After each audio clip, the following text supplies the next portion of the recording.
Good evening, everyone. Thanks for joining us. I'm Rick Walker with Maverick Multimedia and Maverick News, and you are watching ongoing coverage of Freedom Convoy 2022, cruising to the capital and all points across Canada. And I'm here tonight with my lovely and handsome co-host, Brendan. Oh, hang on a second here. There's the audio. Brendan Kennedy with the Flow of Discourse podcast. Hi, Rick. How are you today? It's Friday. It's Friday, and a lot has been going on today. Protesters digging in as the government ramps up its war on the people. And that, folks, is exactly what it is. It's a war on the people. And the working class. Yeah. What do you think of all the posturing and all the lawfare going on, Brendan? They really don't like us, do they? Well, they don't like the people protesting. They don't like it when people disagree with them. That's pretty clear. So we have, what do we have? We have the cops in Ottawa have been trying to chip away at the protest. Yes. Taking away firewood, taking away fuel. They've been dismantling tents. They've been using every legal tool they have available to try to get this thing shut down. They've declared that their objective is to have the thing shut down, but the protest is ongoing. The people are not leaving. The people are still there. In Windsor, what do we see? We still see the border blockaded. The municipality has an injunction to have this thing removed. I don't know why you need an injunction if what they're doing is as illegal as they say it is anyway, but now they have an injunction. And now we have the Premier of Ontario, who has literally lost the respect of his entire political base. The people who really elected him have no respect left for the guy at all. They want him gone. He doesn't stand a chance of being reelected. Not a snowball's chance in you know where of being reelected. And today, what does he do? He comes out and hammers on the people some more, hammers on the protesters with more legislation, which will make it, well, I guess it's like he's going to ramp up fines, right? $100,000 maximum.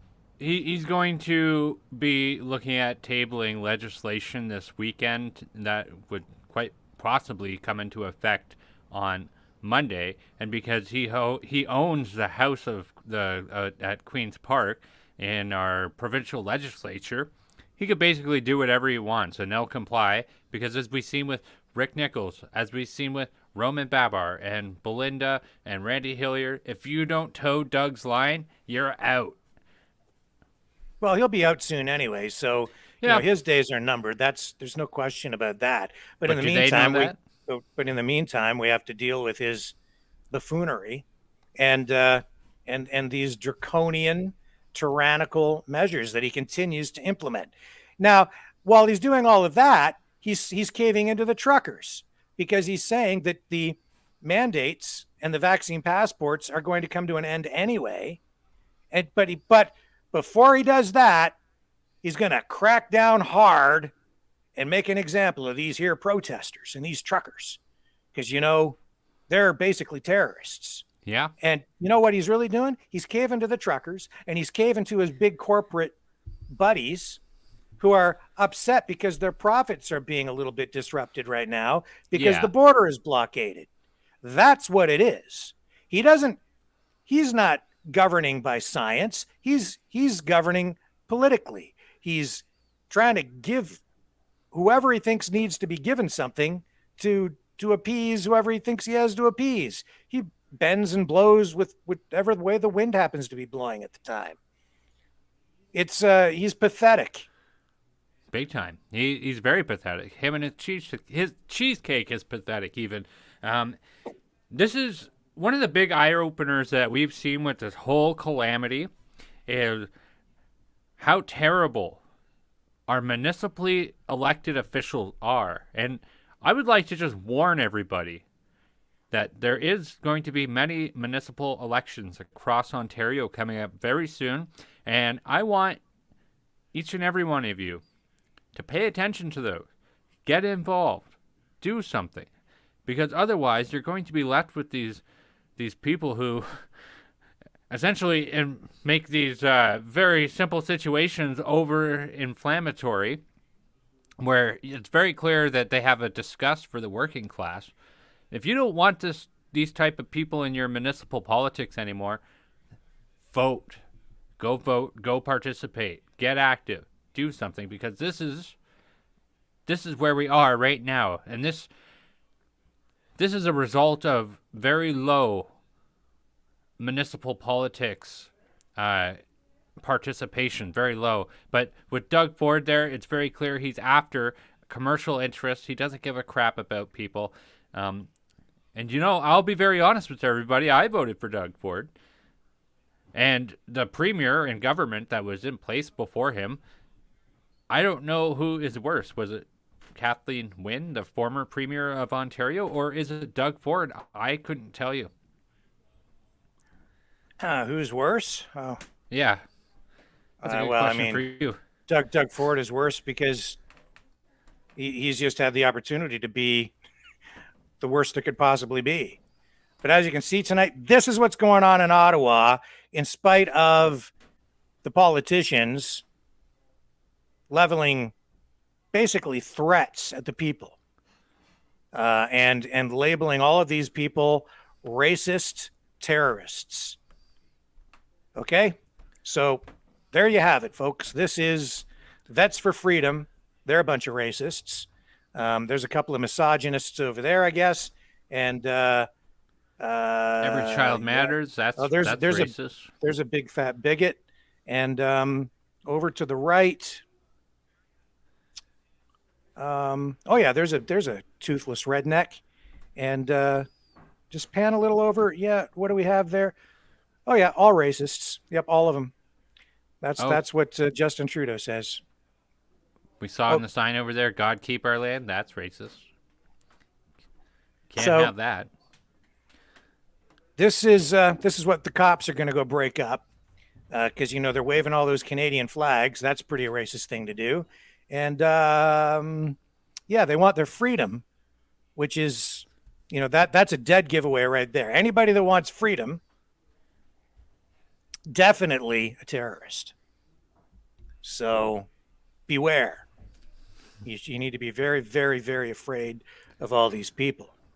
These, I don't know, pseudo-Canadians, I guess.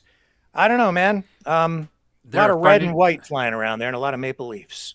And you forgot to mention they're also funded by the United States of America. Right. Well, not anymore, because they say that they've been able to freeze those funds from Give, Send, Go. So first they managed to get all the funds frozen from the GoFundMe, $10 million approximately, about 9. I think $1 million was released. Yep.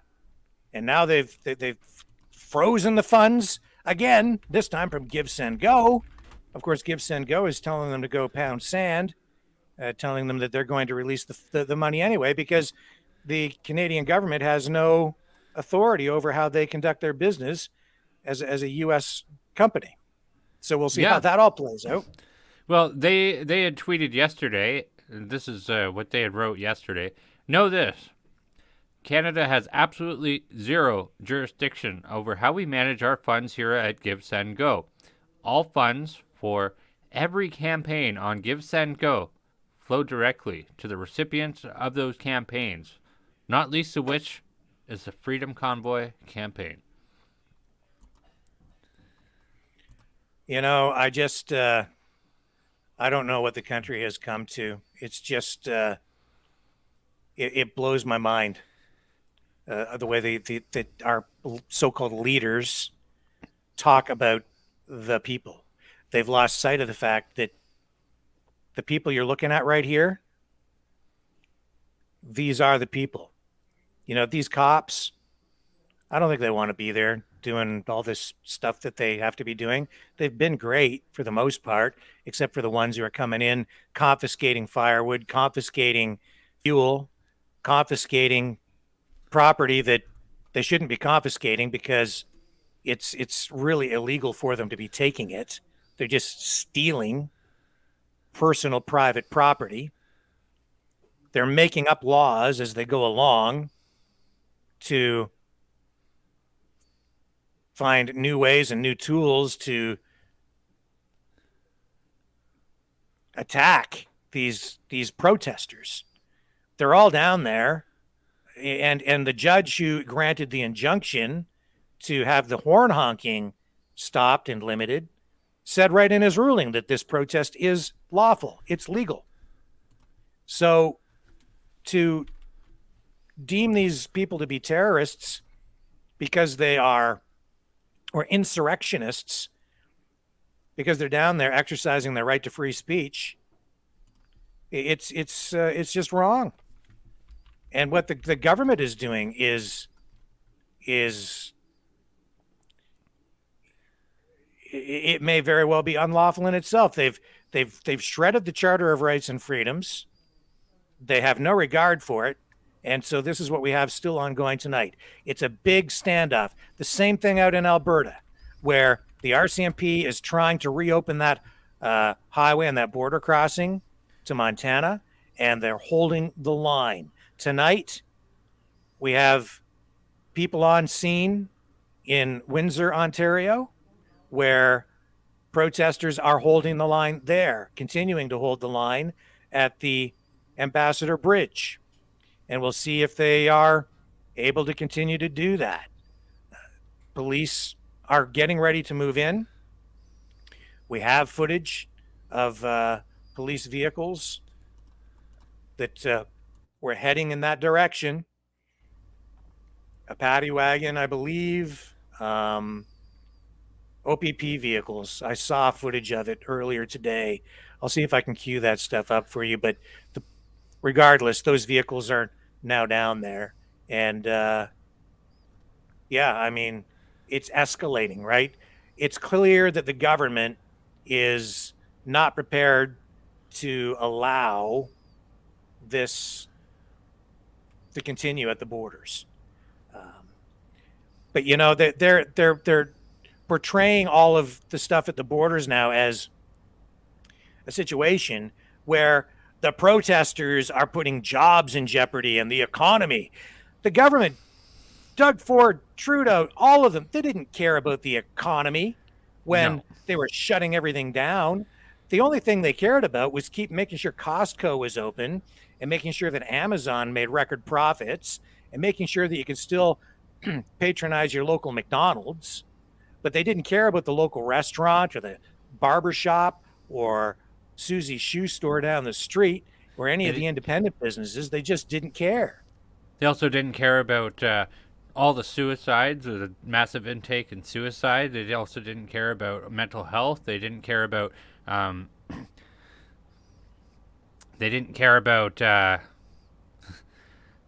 like our society basically imploding on itself, and they also don't care. So insurance companies in the United States are reporting a 40% influx in mortalities on the ages of 18 to 65. And nobody's talking about it. Yeah, I did see that information, and that is something that needs a lot more scrutiny. It absolutely does. And let's bring Dawn in here, because Dawn Unsworth Manning joins us live now from the border in Windsor. Dawn, how are you tonight? I'm good. I'm going to have a little bit of trouble hearing you because it's getting kind of noisy down here. But yes. I'm here. The crowd is really growing. And then we found a honker. This is Diesel. Let me see. No. Can you see Diesel? She was the welcoming. There she is. So she was the welcoming crew when we arrived here in Windsor. I I don't know. Can I turn my camera around? Yes, you can. Yes. Yes. All right. Oh, that's not what I want to do. You might have to flip I it don't know how to around. do that. I think I'm just going to turn my camera, and I'll show you this. I'll just do kind of a 360. So just to give everybody a basis of where we are, there's the McDonald's that everybody recognizes at the corner of Huron Church and College. Yep. And then we've got a nice crowd joining us. Lots and lots and lots of media. And basically, everybody's just down here visiting and talking and enjoying being free. So we'll see. They say 7 o'clock. I don't know whether we've not seen anything yet. We have heard that that when the RCMP when the RCMP show up, then all of the OPP and the other officers from other police detachments will then leave. So I don't know how true that is, but that's what we've heard. I see. So are people, what's the mood like? Are the people determined to stay? Are they afraid? Do you think this?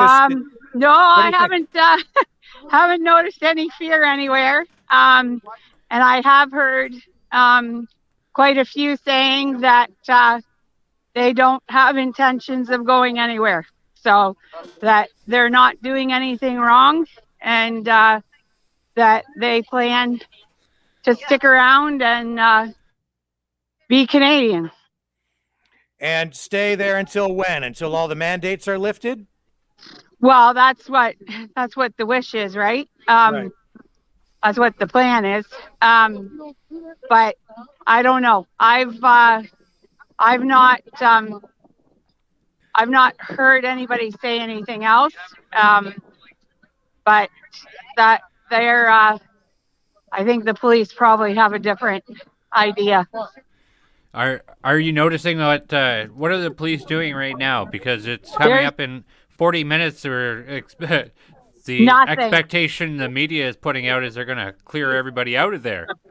So at this point, from when we got here right around 6, there's been no change in policing at all. There's been quite a few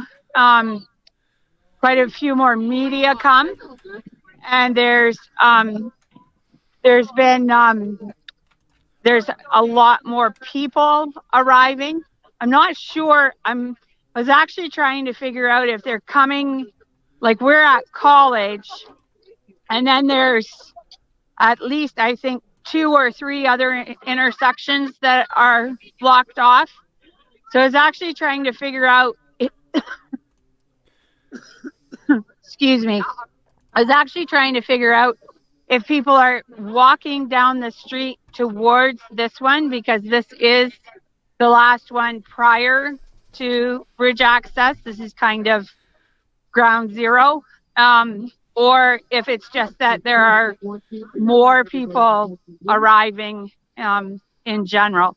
But as of yet, there's been absolutely no change as far as police. The police that had the street blocked off still have the street blocked off, and there hasn't been an increase, nor has there been a decrease.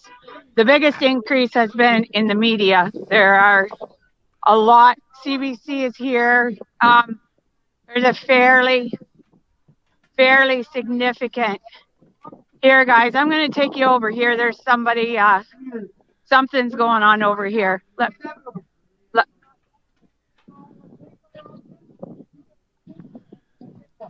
How many protesters would you guess are there? I would say a rough. I would say I'm going to say 500, but let me kind of get to a point where this one, I'm going to turn you around, and I'm going to get close to this guy so you can listen. All right, we got 3 options. Somebody tell me if I'm wrong, but I'm going to state the 3 options. If you have another one, just raise your hand and I'll give you the mic. So we have option 1. Leave our cars here, park them, get out, stand in front of the intersection, lock arms, no one's going nowhere. Or we got option 2. We can pack this all up and become a roll, like we all do a slow roll. Okay? Or we got option 3, and we send up a white flag and we never get an opportunity again.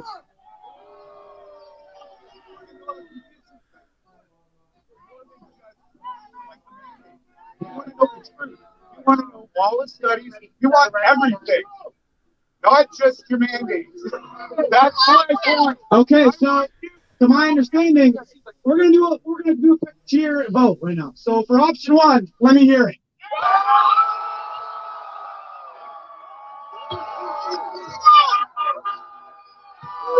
Option 2. Definitely not option 3. I'm not even gonna say so. All right, well, we know what we're doing. Let's stand tall. Let's go. Thank you. There you have it. I think we have our answer. We know what's going to go down now. Okay, guys, did you get all that? Yes, so it's pretty clear what's likely to happen now. Yeah. Let's summarize, because it was a little bit difficult to hear. So maybe some people's devices didn't quite pick it up. So it seems to be a rallier. Let Dawn tell us what happened. She's Well, right there. basically, it seems like that was one of the organizers, and he offered 3 options, and the crowd unanimously cheered for the first option, and that is to stand strong and lock arms and not go anywhere. So we'll see how that all, and then they broke out into spontaneous "Oh Canada." So that's really what went on here. I would say at this point there's probably, I'm really bad at guessing numbers, but I'm going to say less than 500, but more than 300. We're really spread out too, so it's a little bit harder to gauge. But it does seem like the people that are here for the long haul. So we'll see what happens with the police then, right? Because police are there, but now it's just a standoff. We just have to wait for the next move is by the cops, right? They're just waiting for police to do whatever they're going to do. Yeah, my understanding is that the RCMP will be the next ones to make the move. At this point, there's Windsor police, there's Chatham-Kent police, there's OPP. So there's a real variety of police forces here, but there are not any, at least not any obvious RCMP. And we were told that things would start to happen when the RCMP moved in. The RCMP are supposed to have been staged at the casino, and then I also heard that they were staged out on Provincial as well. So we'll wait and see. We'll wait and see how things go. I'll come back if things start getting exciting. How's that sound? That would be great. Yeah, please check back in with us. We're trying to give people an unfiltered, uncensored view. So that would be extremely helpful. Yes. Well, I'm about as uncensored as they come, so I think I can probably take care of that. That's the way we like it, and that's why we love you. All right. Well, I love you guys too. Take care. We'll talk again. All right. Thanks, Don. Okay. Bye. Bye. There you have it, people. Don Unsworth Manning down live at the Windsor Ambassador Bridge, where an injunction for the police to remove protesters at 7 p.m. Eastern Standard Time will come into effect. It remains to be seen. Will the police rip them out of there forcefully? Or will they just stand back? I don't know, man. I was wrong about every prediction I've made about this whole mess so far. So I'm hoping I could, like, I don't know what to guess at anymore. I'm out of prediction. Well, I think you are too. well, this is unprecedented. History is being made here. There's no question. This is a protest that has spread across the country. I don't think the politicians really know exactly how to deal with it. The cops don't really know how to deal with it. They have their training and they could sweep people away, but is that really what you want to do? You want to go in and arrest a bunch of parents with their kids? The whole thing is a bloody mess. And this is Justin Trudeau's doing. This is the doing of many of our premiers across the country. This is in Ontario, Doug Ford's doing. The blame can be laid squarely at their feet because of their failed policies, and because of their failures, people have lost confidence in the government. They've been abusing people, locking people down, smashing them, crushing them, coercing them into getting a vaccine that many people didn't want. Some people did, some people didn't, but they really took people's choice away. And that's largely what this is about. It's about all these mandates and rules. Don't forget the censorship. Don't forget the censorship. Oh, the censorship has been disgusting. Medical censorship. You can't talk about certain things. Doctors who have a different opinion, have a second opinion, if you will, they're not allowed to express it. Doctors aren't allowed to practice medicine the way they see fit based on their training and their code of ethics. The whole thing has been disgusting. The whole thing is continuing. And tonight, Doug Ford doing what he's doing, just showing us again that really he is beholden and indebted to big companies, corporations. I don't think he cares about the people. Of course not. In fact, I'll tell you right now, my favorite thing that this has done here is it exposed how ugly, rotten, and full of BS, corruption all these politicians are. Yeah. Like this put the lamp right on them, and you could see right through their disguise. And it's not that hard. The people aren't asking for anything complicated. We just want to be left alone. That's it. To have a freedom of association. So in Ontario, Premier Doug Ford did announce today that he's declared a state of emergency. A state of emergency because of the truckers' blockades. These are, remember, this is supposed to be a small fringe minority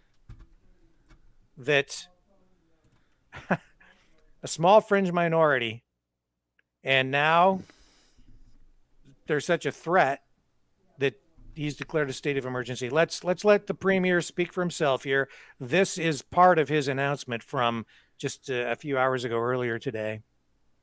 But to the very small groups who've chosen to take a different path, to those who've chosen to take a city of 1 million people hostage for the past 2 weeks, to those who've attempted to disrupt our way of life by targeting our lifeline for food, fuel, and goods across our borders, to those trying to force a political agenda through disruption, intimidation, and chaos. My message to you is this: your right to make a political statement does not outweigh the right of hundreds of thousands of workers to earn their living. does not outweigh our right to get food across our borders. Your right to make a political statement does not outweigh the right of 1 million people in Ottawa to live peacefully, free of harassment and chaos in their own home. So let me be as clear as I can. There will be consequences for these actions, and they will be severe.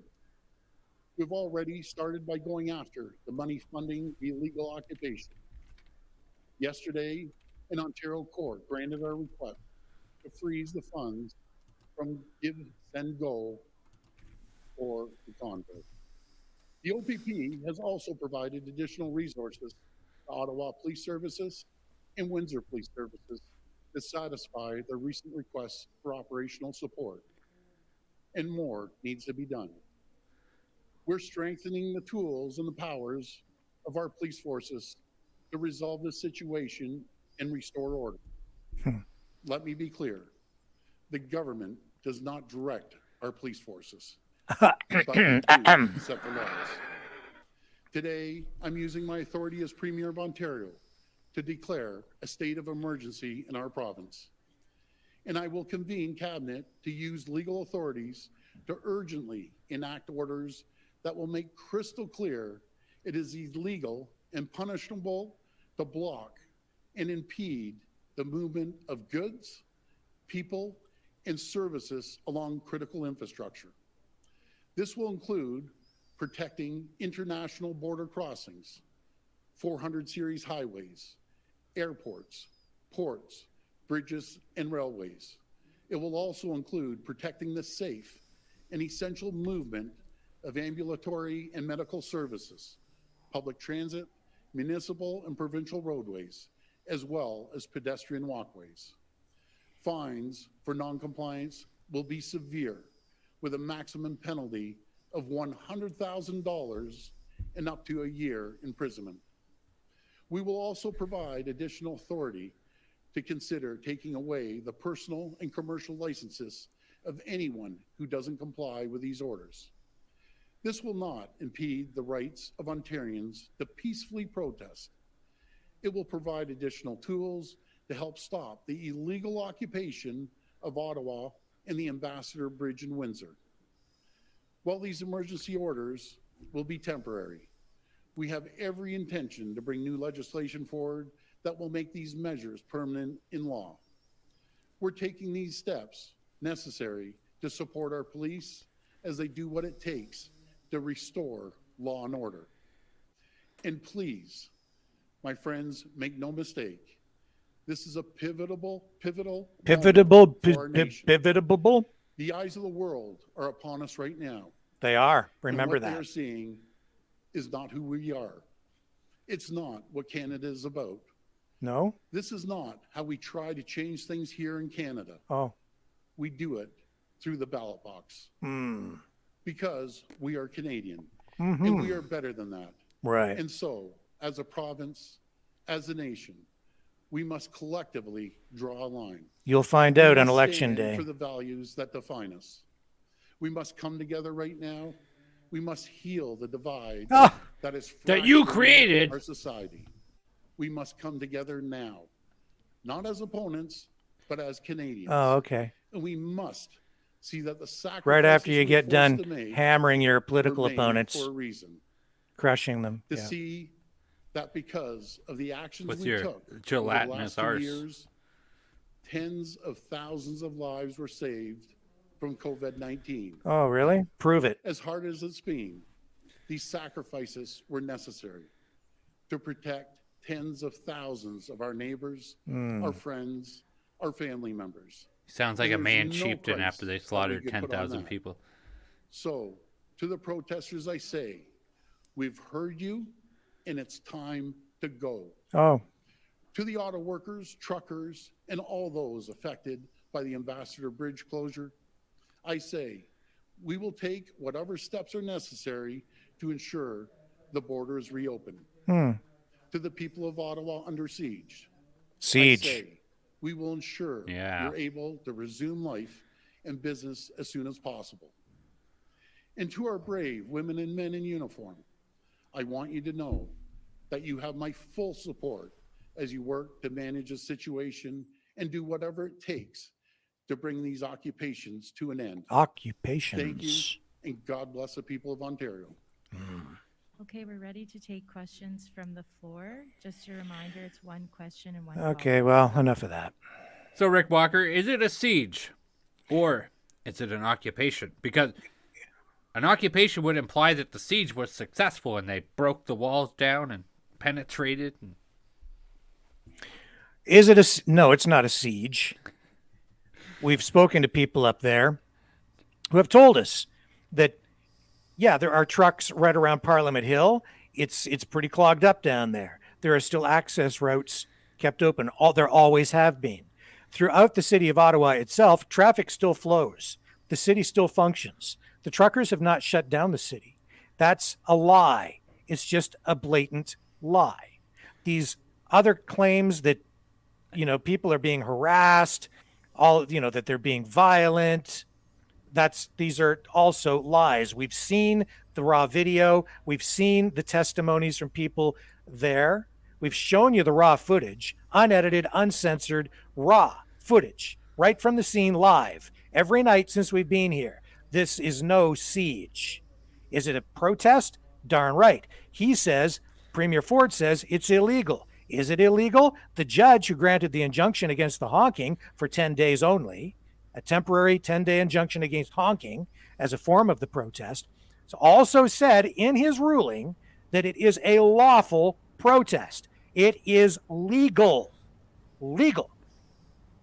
So for Premier Ford to stand there today and say that it's illegal is, again, a big, fat Ford lie.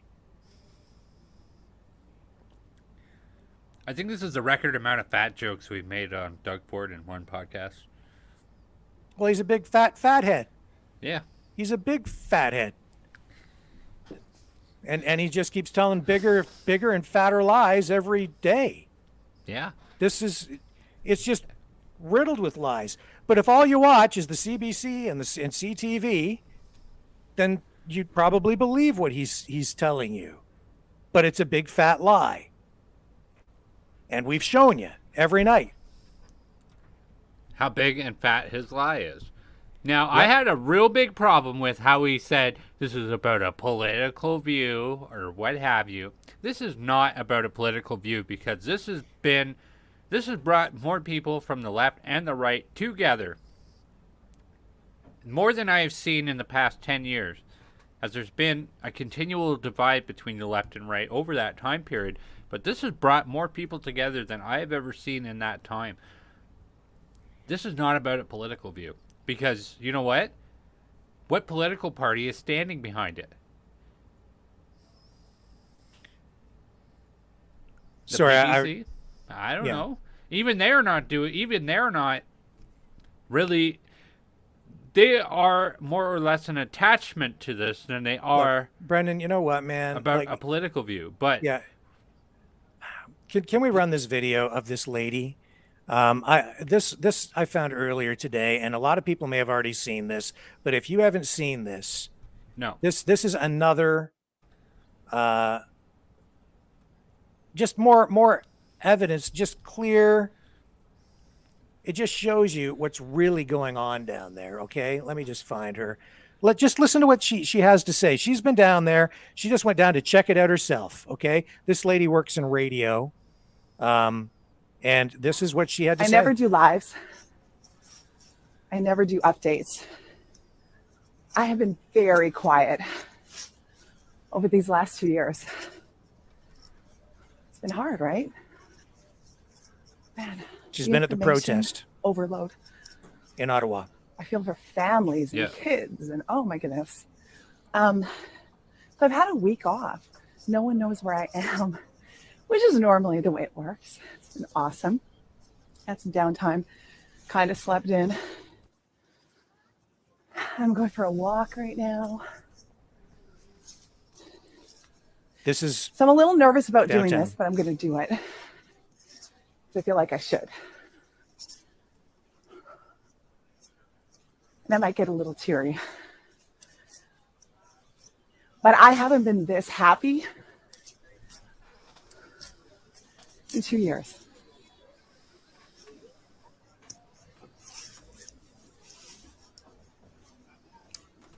I decided to come to the convoy for myself. I decided to check it out myself because I can trust my eyes, but I can't necessarily trust the information around me. It's really beautiful.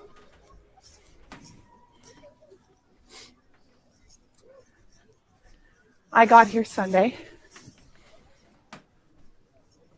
These people are incredible. These truckers are, unless you see it for yourself, you are not going to understand. Families, children. Freedom is written everywhere.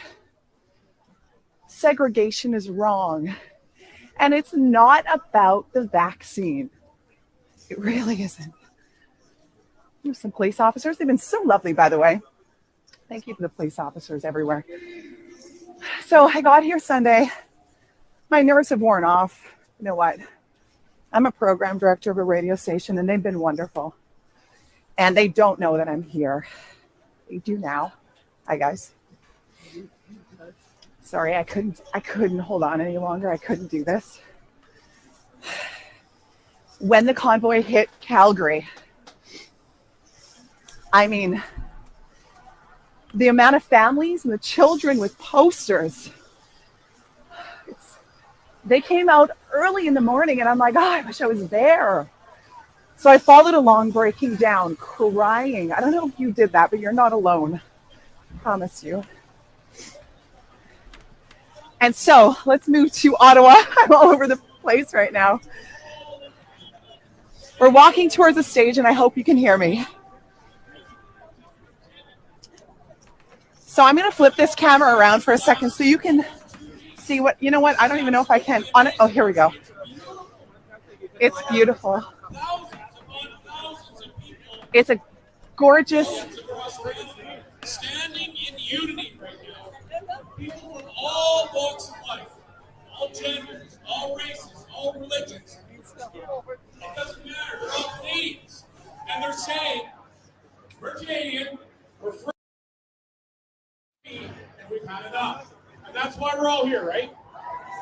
As the mainstream media stokes fear and division, and the government tells us what we must do, who we can see, and even where we can go, behind the scenes, a sinister plan is now being rolled out across America.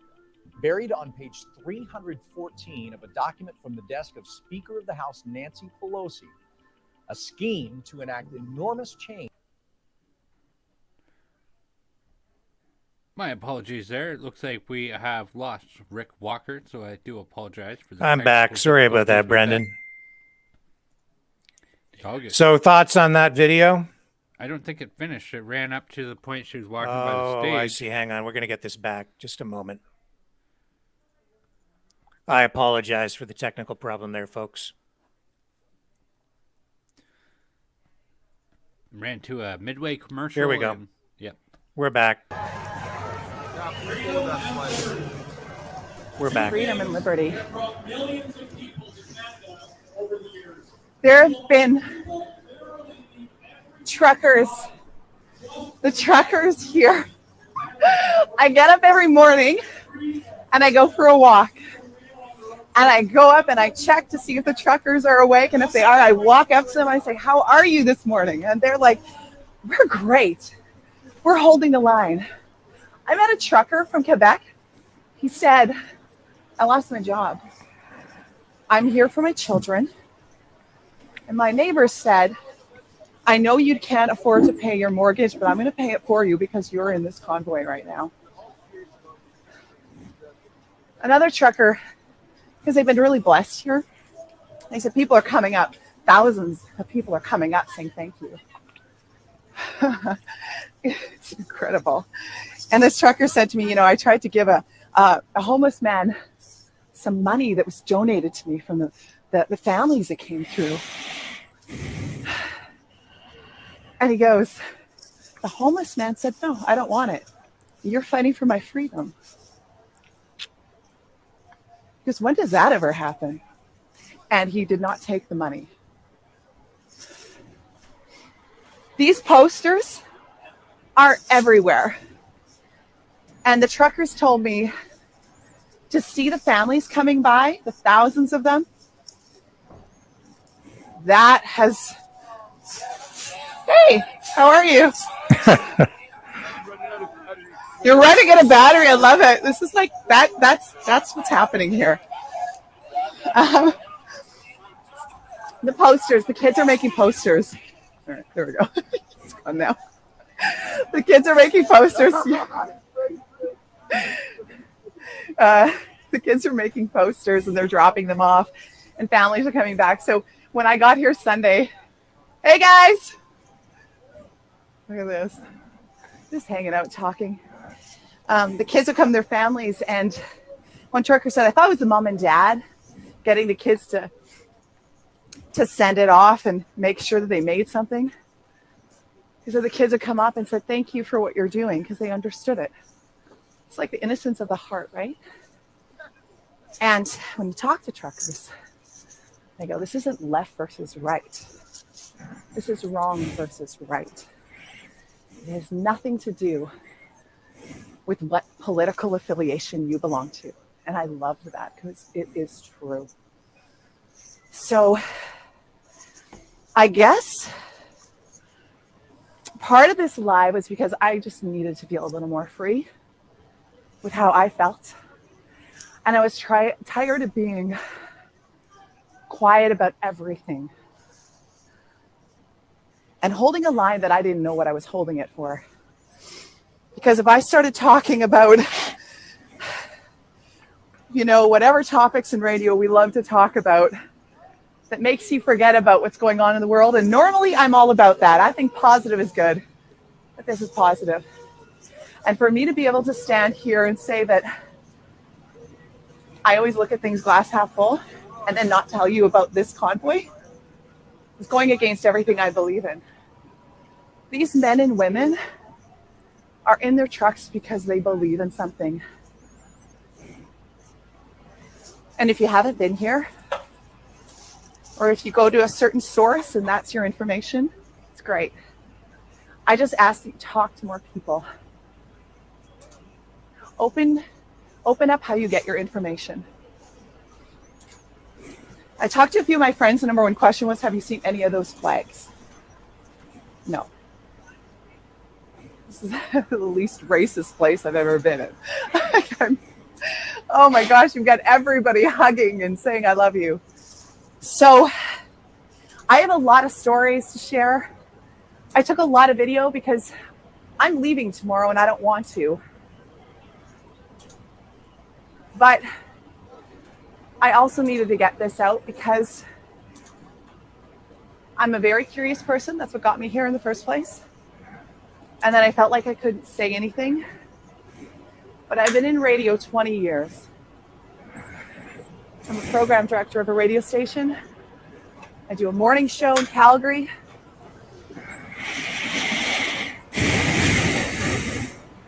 And I would normally have talked about something like this. I would normally have posted about something like this. And that's why you're getting this live. So maybe you've tried to start an online business before, but it didn't work out, or you always wanted to, but you don't know where to start. So that's where that ends. Does that mesh with what Doug Ford is saying? No. No, it doesn't. She's right. It's not about left versus right. It's about right versus wrong.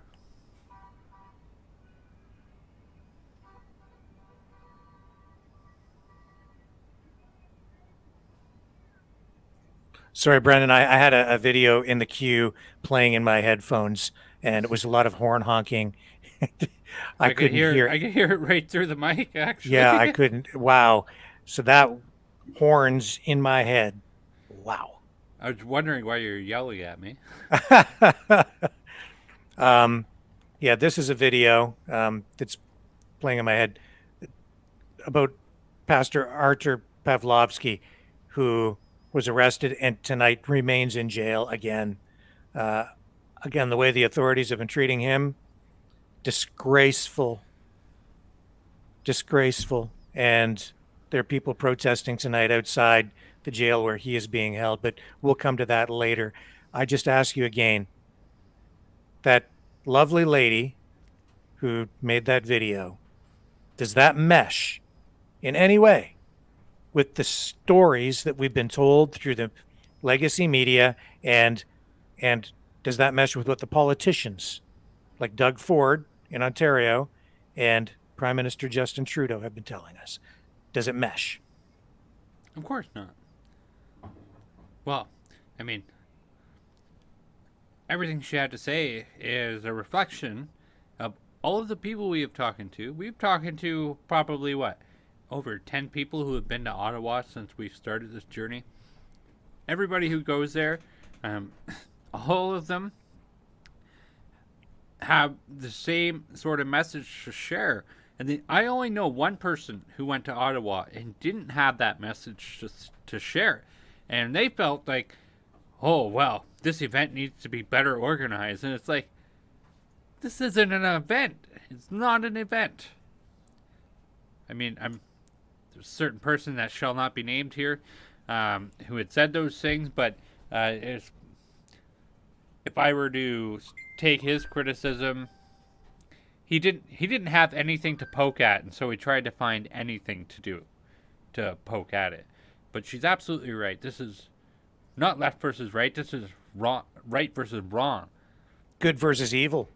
Good versus evil. This is what they've been doing. They've been hurt. We've already said it at the beginning of this cast here. You and I have been impacted negatively by everything that's happened. We all know 20, 30 people each who have been negatively impacted.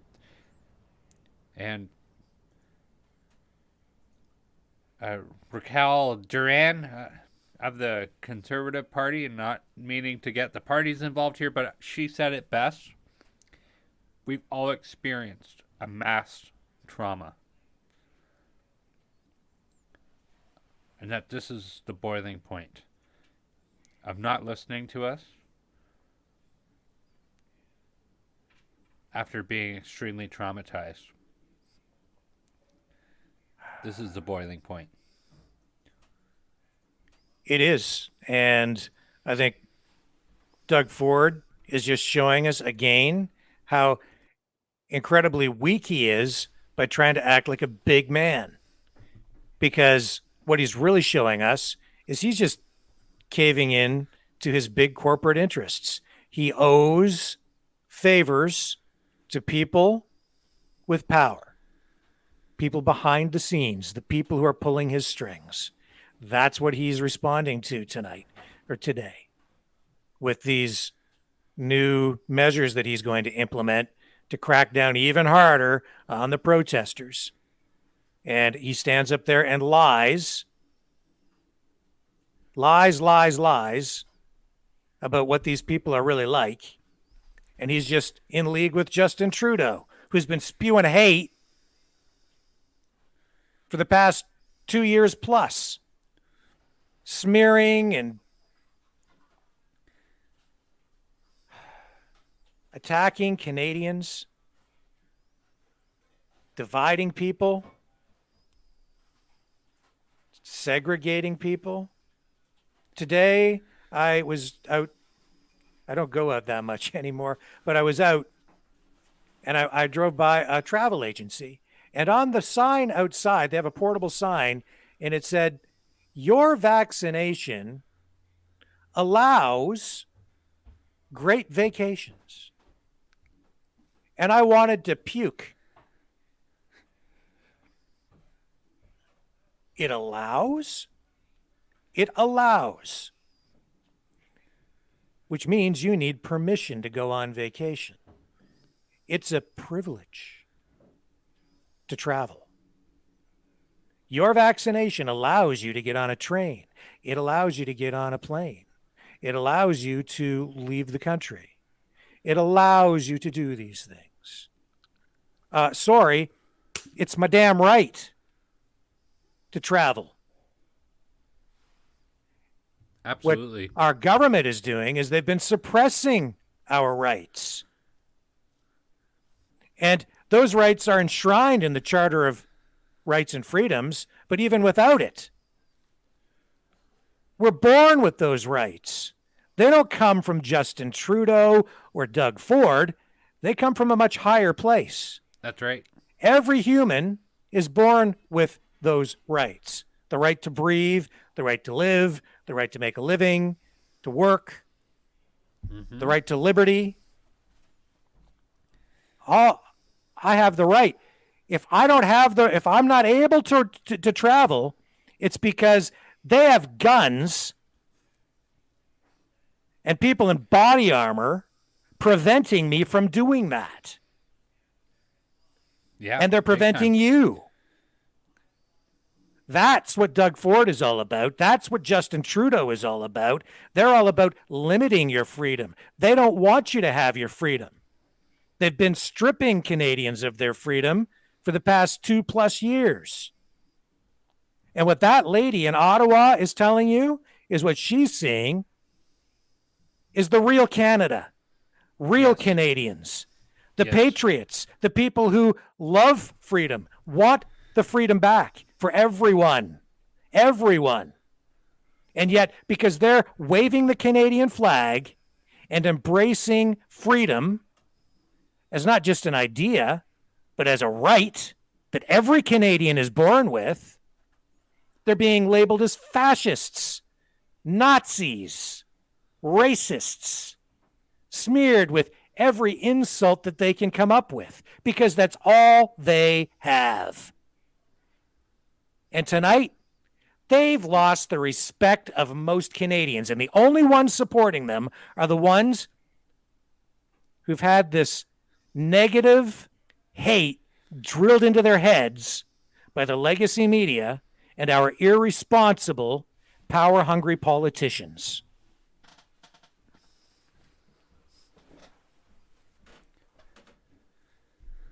And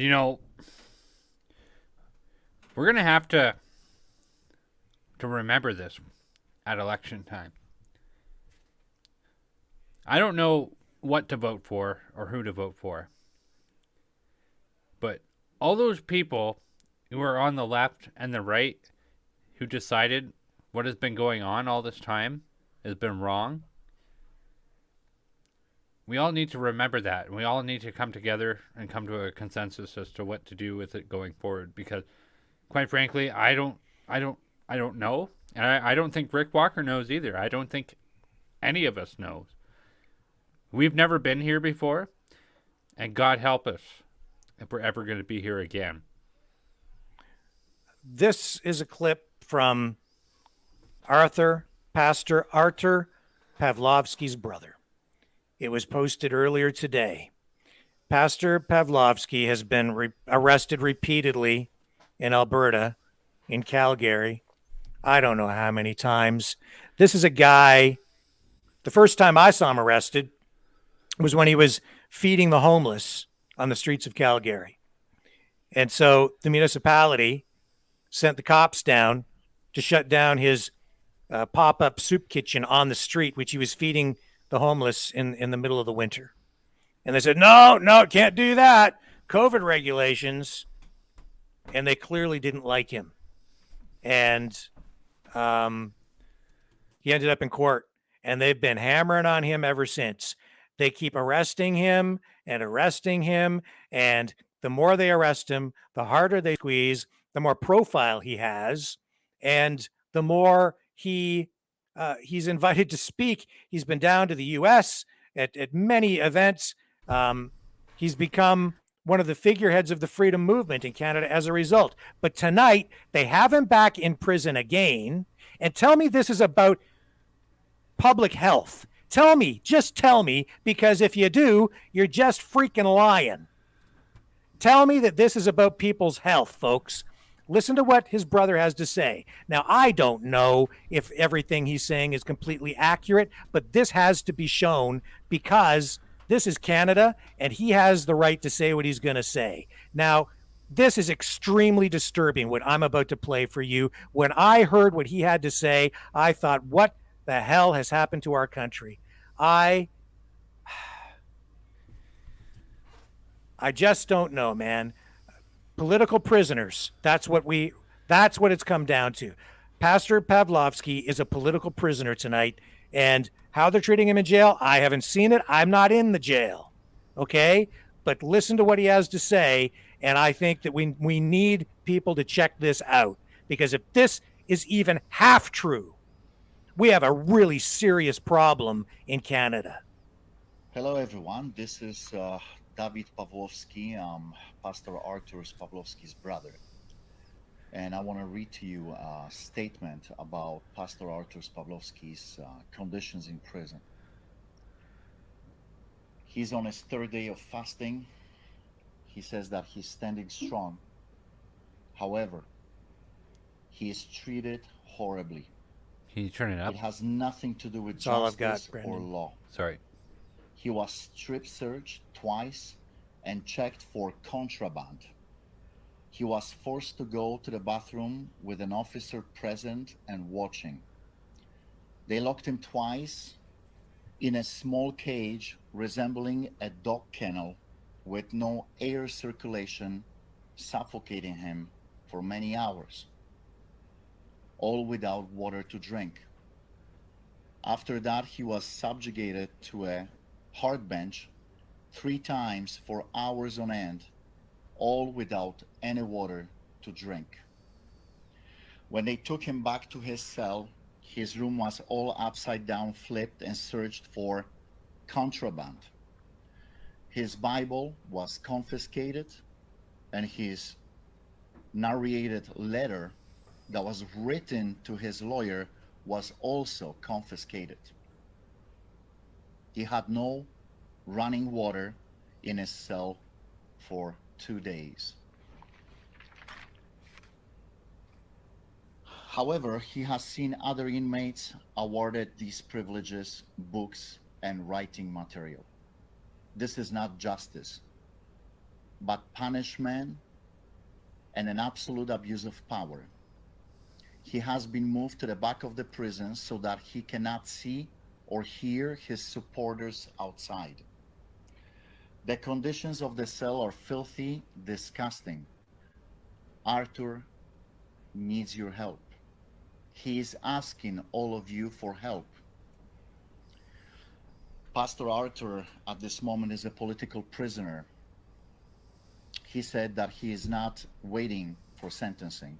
He is already sentenced and serving time in maximum security prison in solitary confinement. No trial needed. He is already punished to the fullest of their ability. Pastor Artur is in solitary confinement for 23 hours a day, with only 1 hour to speak with lawyers and family. Without Artur home, it is causing great strain on the entire family. He's a husband, he's a father, and a pastor to many, many people. For the past many years, Artur has been fighting for the rights and freedoms of Canadians. Now he needs you to start fighting for him and his family. He is thankful for all your support. I want you to know that every day we will have a vigil in front of the Remand Center at 7 p.m. But people are there all the time showing their solidarity with Artur and their disgust with the arrest and the harassment on hardworking Canadians in this country. On Saturday, we'll be there at 1 p.m. Please come and support my brother, Pastor Artur Pawlowski, and his family.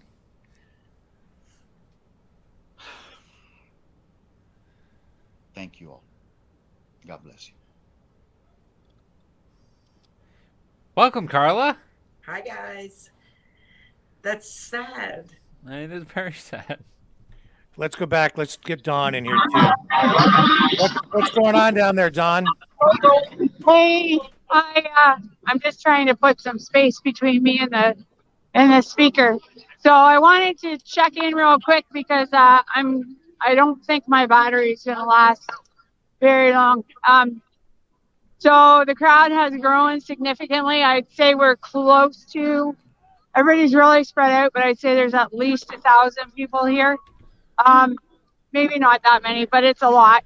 But other than that, nothing's really changed. There's been some movement on the two side streets on either side.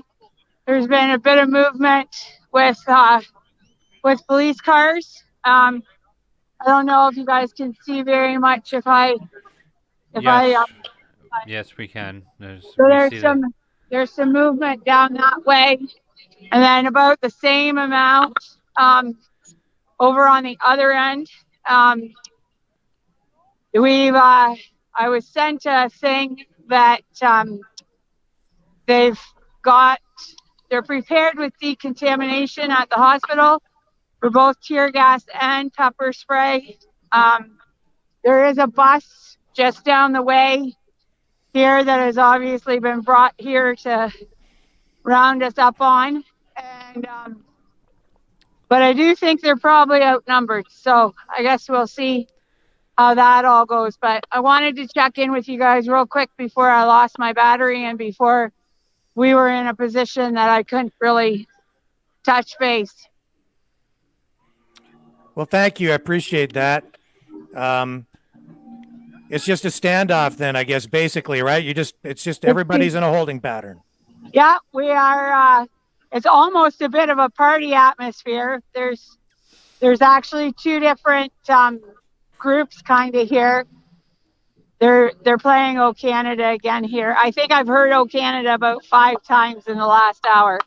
So there's no lack of patriotic spirit. We had a word of prayer. We sang Amazing Grace. So we've got our bases covered here, and we'll see how the rest of the night goes. Okay. Hey, Carla, how's Ottawa? Well, in Ottawa, so far the crowd is huge. I mean, people are just pouring in.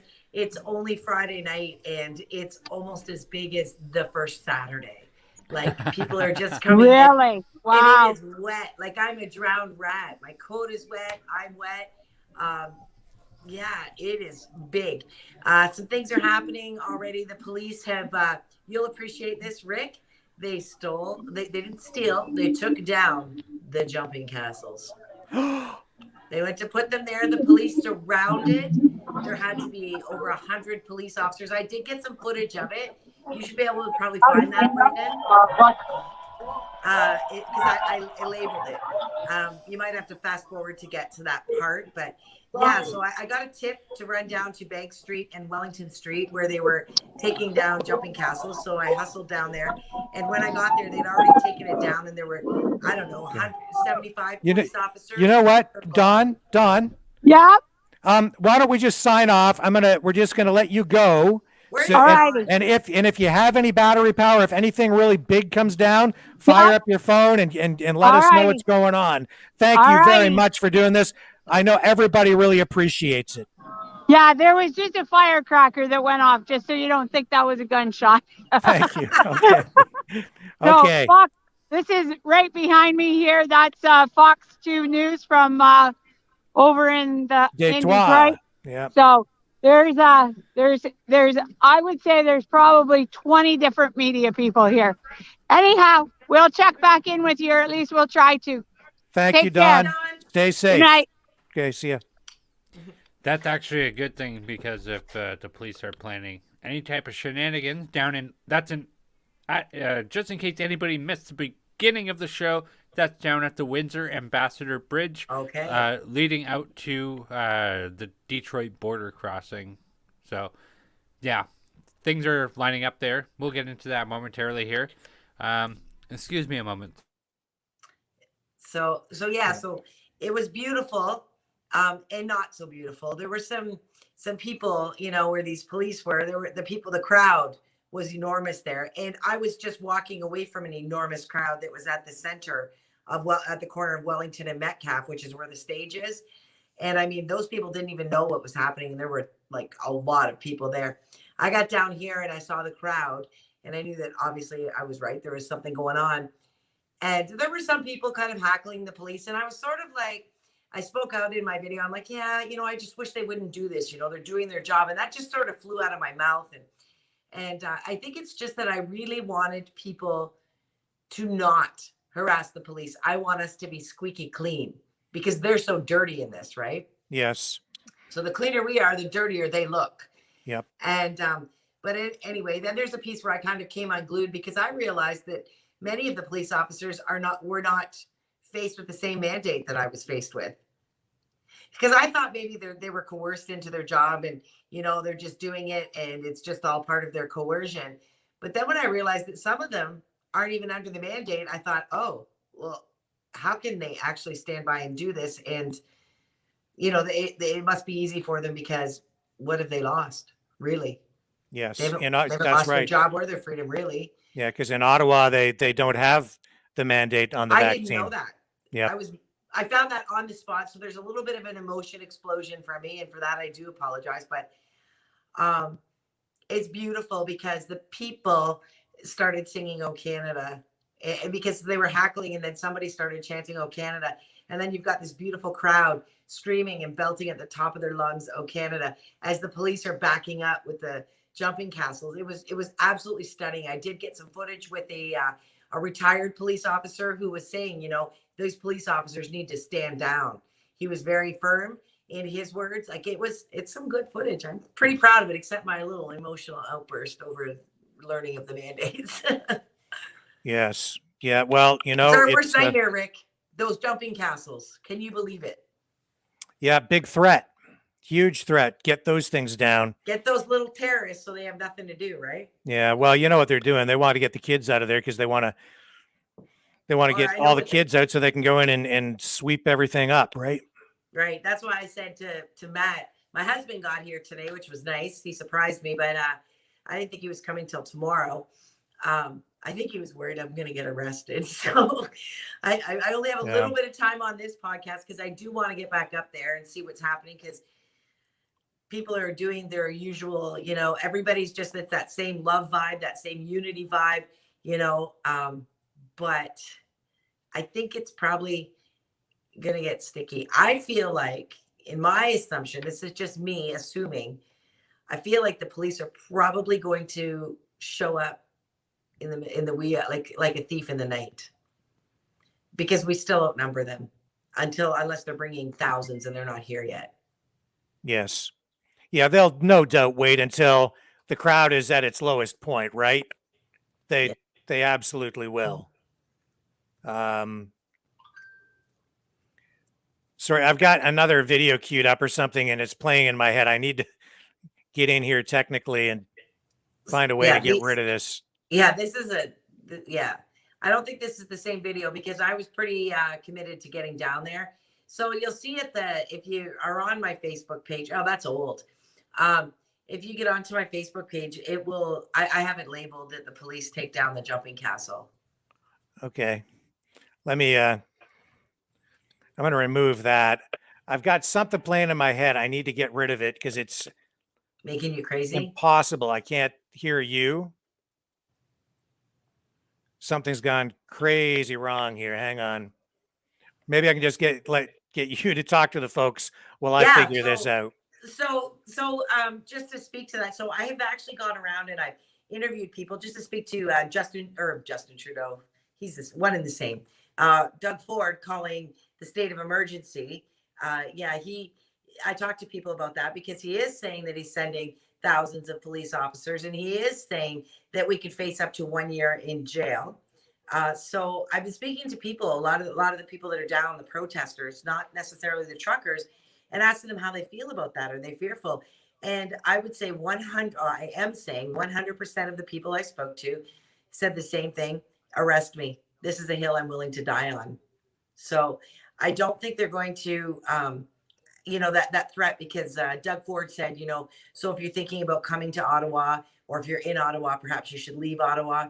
These people aren't leaving, and in fact, they're coming in droves. I think that actually fueled people to come. So it's going to be interesting. I hope that they can find their moment, the police, to do this. It's a big celebration right down there. They've got live music.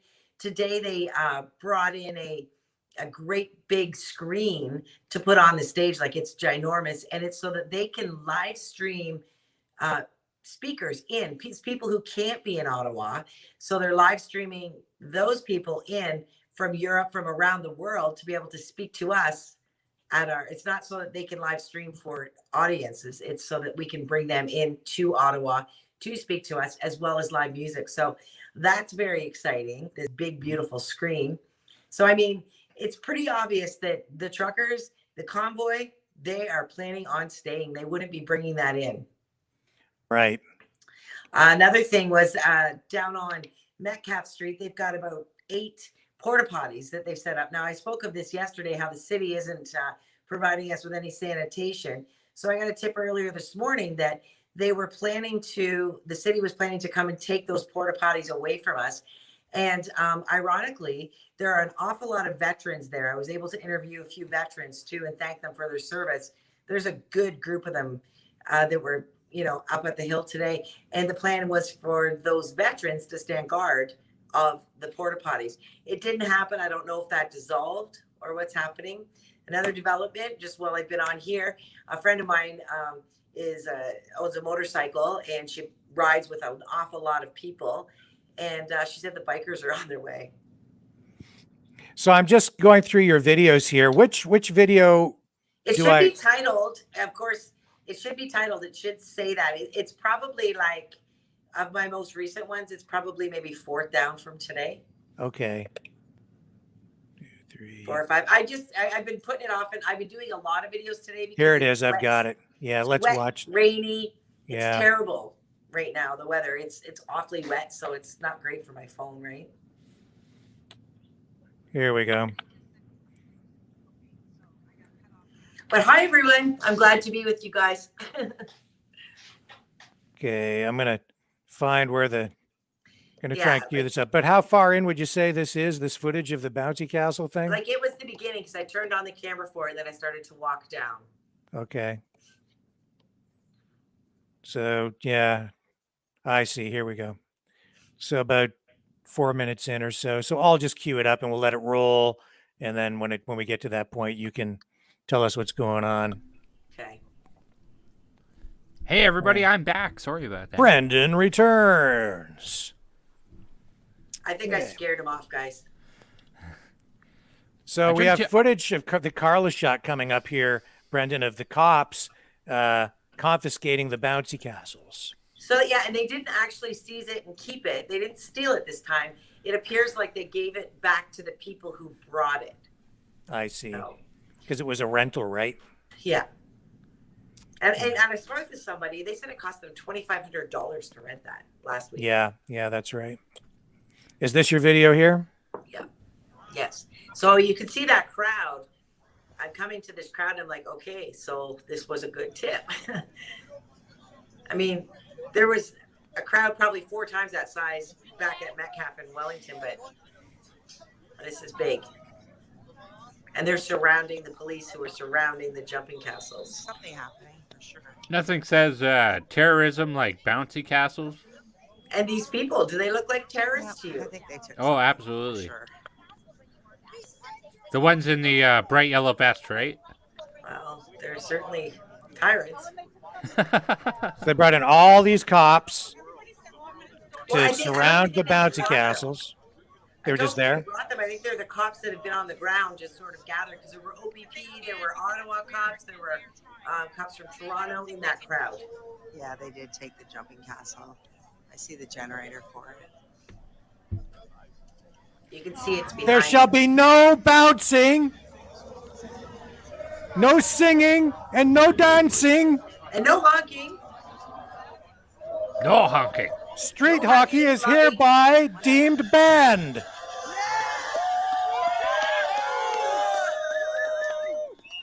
By order of the Premier and the Prime Minister, there shall the be Mayor. no singing of the national anthem. You forgot to They're all mention negative one. surrounding it in a circle with their backs to it.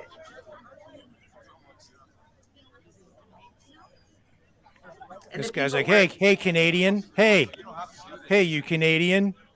You racist Canadian. Jeez. It gets good in a little while. The chanting starts, and then you'll see the police officers start backing up to move that jumping castle off Wellington Street. And the chanting for "O Canada," we sang it twice. It gets loud. Who's fighting for the country? And on here, Carla, do you think? Who's fighting for Canada? Yeah, so I'm going to Everyday Canadians. Council that they're taking. I'm guessing they took it before it was set up. So a lot of police here, though. And this is all for your health. This is all to keep you healthy and safe.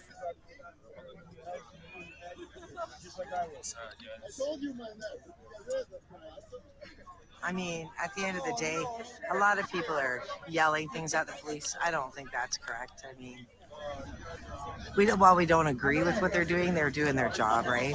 Yeah, just sing "O Canada." I loved that. Yeah, just sing "O I think Canada." we should start it again. Thanks for their service. That's right. They're doing their job. Unfortunately, they're bound by their bosses. This guy here, Thompson, nice guy. I bet you. At the end of the day, great guy. These guys are from Durham. I'm from Durham. I'm from Durham as well. You know, they're from Durham. I'm sure they'd like to be back in Durham, whether it be working or at home. You know, probably. Yeah, we'd probably rather be at home. I have to be honest, Carla. I'm finding it increasingly difficult to continue to say nice things about the cops who are doing these things. I'm done. I finished. You'll see. Later, I melted. I'm done. So, Kathy, what happened? Did they come and take the jumping castles before they got put up? They've got the generators. Is that the jumping castle? I'm assuming so. They got the jumping castle. Yeah. I know. Good So the job, jumping General castle Slawley. is illegal. Why? Did they say? You forgot negative 1 star, Do General. you guys not Slawley. want to be heroes? Crush the insurrection. We're not going to stop. Seize the bouncy castles. Unleash the troops.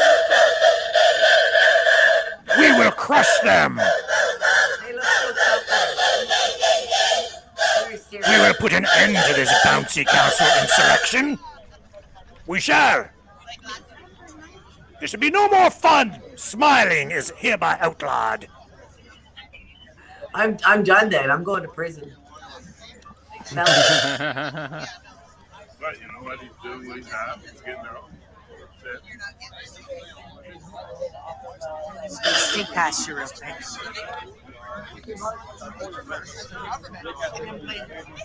I just couldn't believe how many of them there were.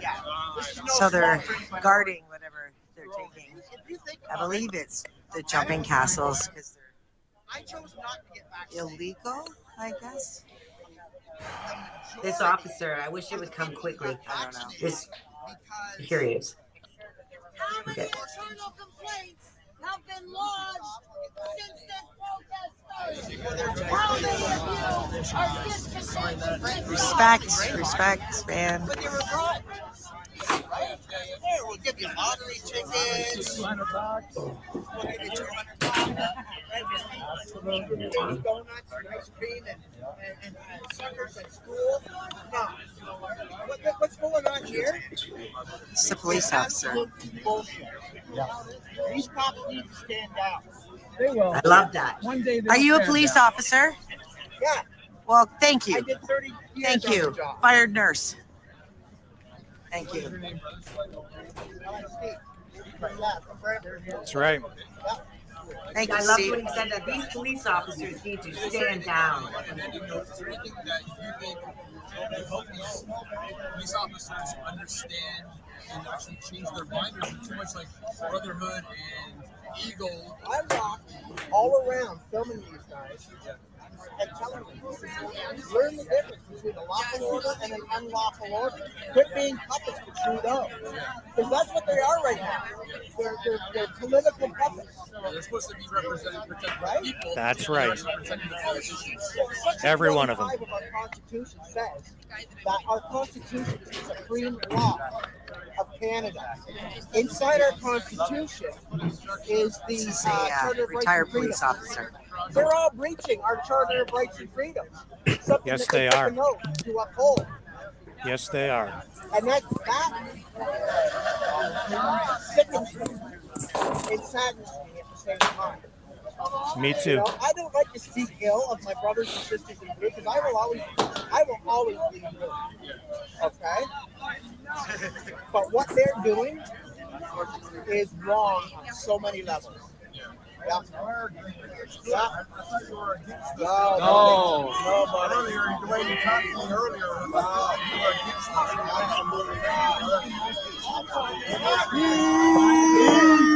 For you guys. Thank you. Thank you. Thank you so much.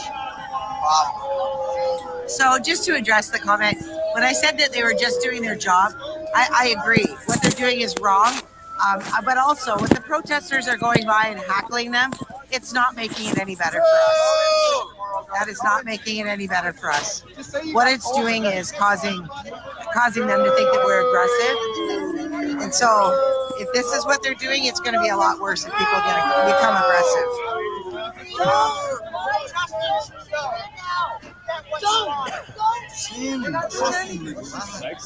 She does need to relax.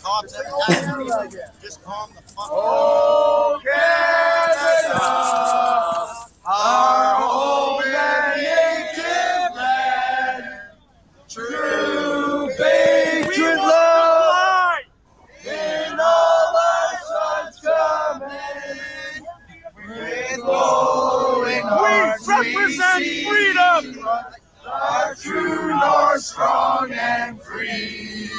From far and wide, oh Canada, we stand on guard for thee. God keep our land glorious and free. Oh Canada, we stand on guard for thee. We stand on guard.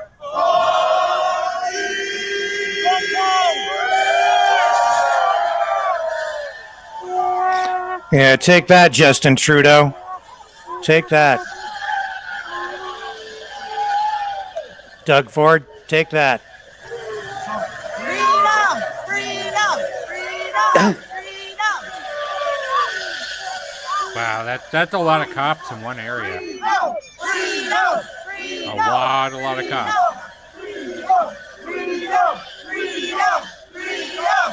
Freedom! Freedom! Freedom! Freedom! Freedom! Freedom! Freedom! Freedom! Freedom! Freedom! You guys are all good. You're all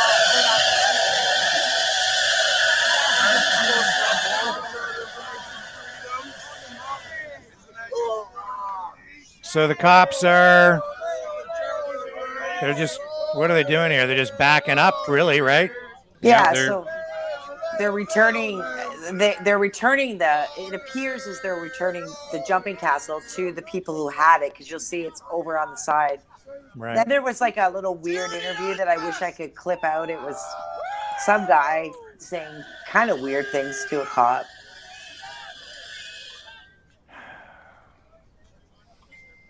You know, I am in full agreement with that retired police officer. Everything he said, I agree with. Everything. And I am losing my patience with these officers who keep saying, just doing my job.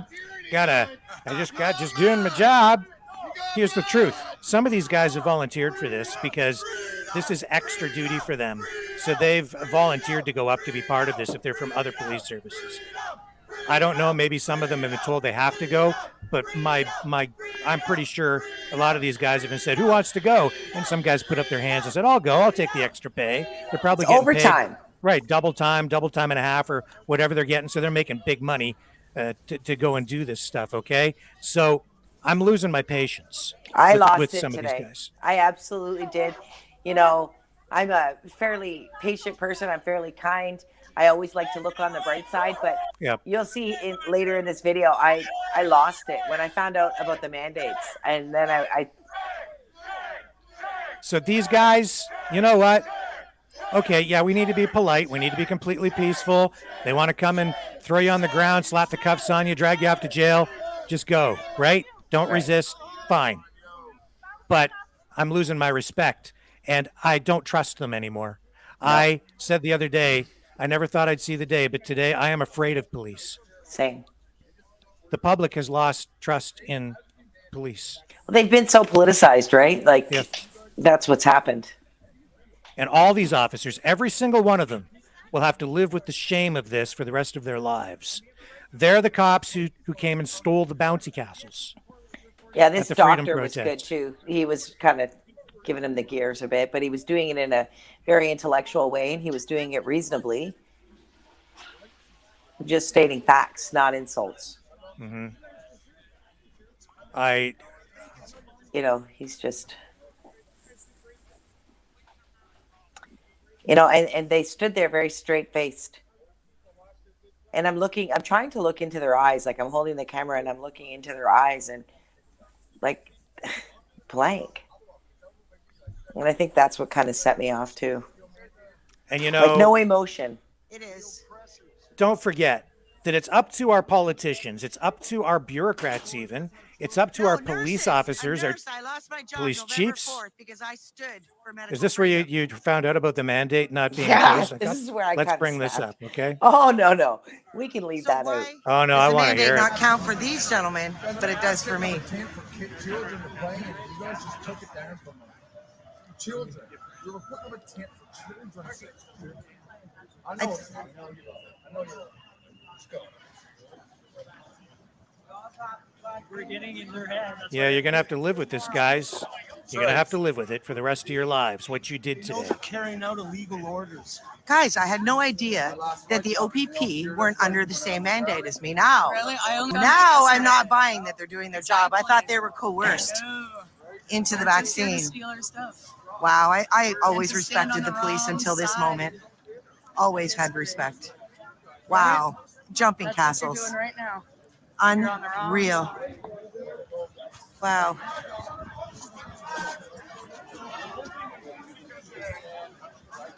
Shameful. I had no idea. Yep. So that's why they're not with us.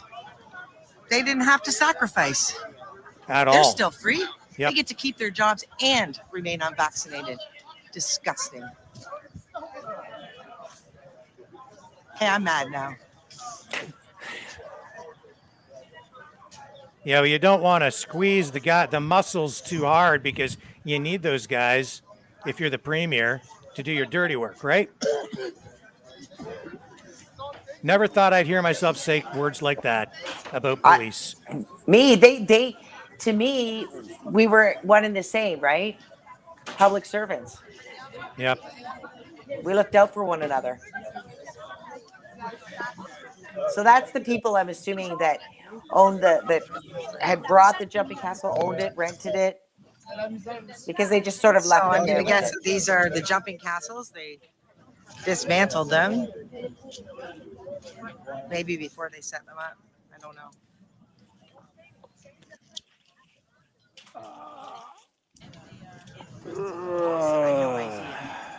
I had just a little bit of defense in me for the police officers.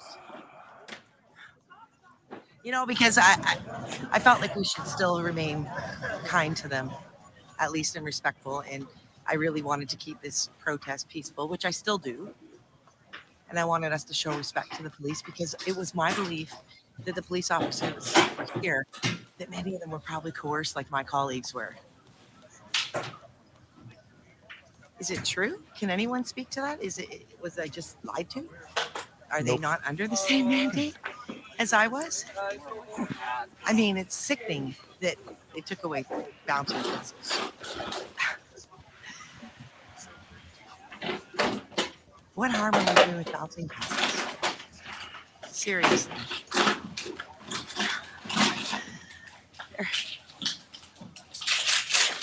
No wonder why it's so easy for them to steal the fuel, steal the food, dismantle jumping castles.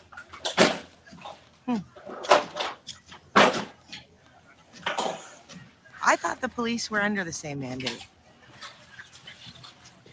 Well, I still believe that, yelling insults towards them isn't going to put them on our side. Talking to them about other things, maybe speaking rationally with them, treating them with kindness, showing them that we are good people is a better example. Never will I say again, oh, they're just doing their job, because you know what? That's too far. I did hear that a number of Ottawa police went in to work yesterday, I believe, walked off the job. They said, we're done. We're not doing this anymore. So I commend those officers. And I looked in that crowd of police officers. A lot of them are so young. They don't even know. They don't know. They don't know what it is to sacrifice anything yet. And they don't even realize that we're actually fighting for their freedom too. Yeah. Just gonna pan this crowd a little bit. Take a walk back up where the vibe's a little more positive.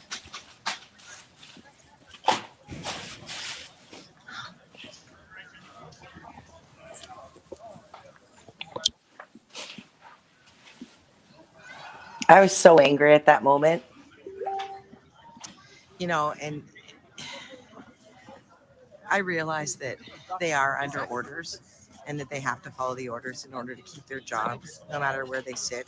I would have quit. I don't really care anything about that. Well, that's the thing. Mandate or no mandate for them. At the end of the day, I suppose, they are under orders. They do want to keep their job, but when they know they're breaking the law, that's ridiculous. And to support it, I just can't understand it. Let's just go see what these guys are talking about. And then it was kind of weird. I walked over to these guys, thought I'd catch in on there because he's talking to a cop. But the tall guy that was doing all the talking with the police officer, he was a little odd. I wish I could have cut it out. We'll just bring the audio down while that rolls, and we'll chat. Yeah. But he wasn't rude. He was just weird. He didn't make sense. So I walked away. So again, for people just joining us, this is what Carla Olson, reporter extraordinaire. I'm not a reporter. Oh, yes, you are. And you're like an incredible reporter. You are. You are freaking great. This is maybe Fox News will hire me. This is some of what she recorded down in Ottawa today, where the cops stole the bouncy castles for the kids. They've been stealing fuel, wood, food, arresting people, bringing food to people, food. And today they confiscated bouncy castles. They took down tents and hauled them off to the landfill site. It's crazy. It is crazy. These politicians, they've lost their minds. They lost their minds 2 years ago, maybe before. They should stand down, as well as the police. It's time for them to stand down, give up, because they're not winning. No one is going anywhere. Everyone says it's the hill they're going to die on, that they're willing to die on. It's a 10-day. You know what's going to happen after? What are they in Windsor? What are they going to do tonight? They're going to haul all those people off to jail? I don't think they're going to go in while they've got a big crowd. They're going to, try and wait for the crowd to dwindle. Like a thief in the night, because they're That's thieves. Right. They'll go in when there's the least amount of resistance, and they'll just do what they have to do to bring it down. But make no mistake, Windsor, that's the pressure point that they're going to hit first, because it's a contained area. And they want that border open. because the big companies, the big corporations are applying huge pressure right now on the government to get that border open because they want their profits. Make no mistake about that. And this is not about your health, folks. This is about profits. And they're sitting there saying it's about jobs and the economy and blah, blah, blah, blah, blah, blah, blah, blah, blah. Okay? And that this is illegal and it's blah, blah, blah. Well, you know what? The people are fed up. The people have had a bellyful, as you're plainly seeing. These are moms and dads and kids and people from all walks of life down, at these border crossings in Ottawa tonight, wrapped in the Canadian flag, literally. And Doug Ford, Premier of Ontario, Justin Trudeau, they just want to sweep them all aside. Your rights be damned. Yeah, it's... Because the best way to ensure that you have your rights is to give up all your rights so that we can dole out the rights as we see fit when we're ready to give them back to you. I don't know, man. Yeah, I lost a lot of respect for the police. I did. What's interesting is that they stood down when Doug Ford said they're going to give them extra special powers to stop and question individuals who are outside, almost kind of like the curfew in Quebec, but they were going to stop people and ask you what your business was and why you weren't at home and blah, blah, blah. And all the police chiefs across Ontario said, no, we're not doing that. But you look at this and it's quite the opposite. In fact, I would ponder, and if anybody knows the answer out there, please give it. But did Peter Slawley, did he throw his name in there saying that they weren't going to enforce that? Chief Slawley? Yeah. General Slawley? General Slawley. Negative 1-star General Slawley. Anyway, yeah, because he's arguing with the cop because the cop said normally you wouldn't hug him. Truly, before this, nobody would try to hug the cop. I mean, cop's not wrong on that, but... Well, the crowd's really dispersed on this.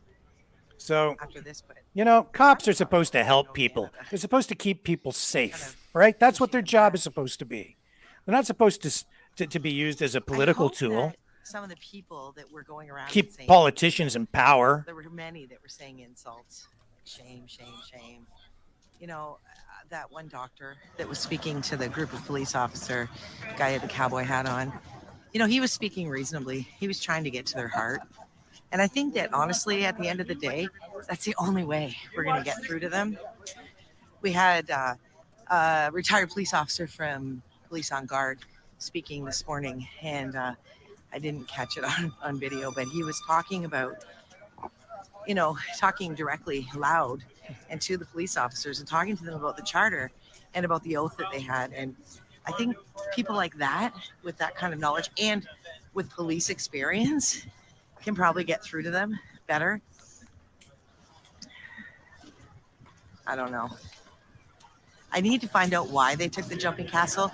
I think it's something to do with an injunction by the sounds of what was happening back there. Quite possibly it could have been an injunction from the people of Ottawa making a complaint.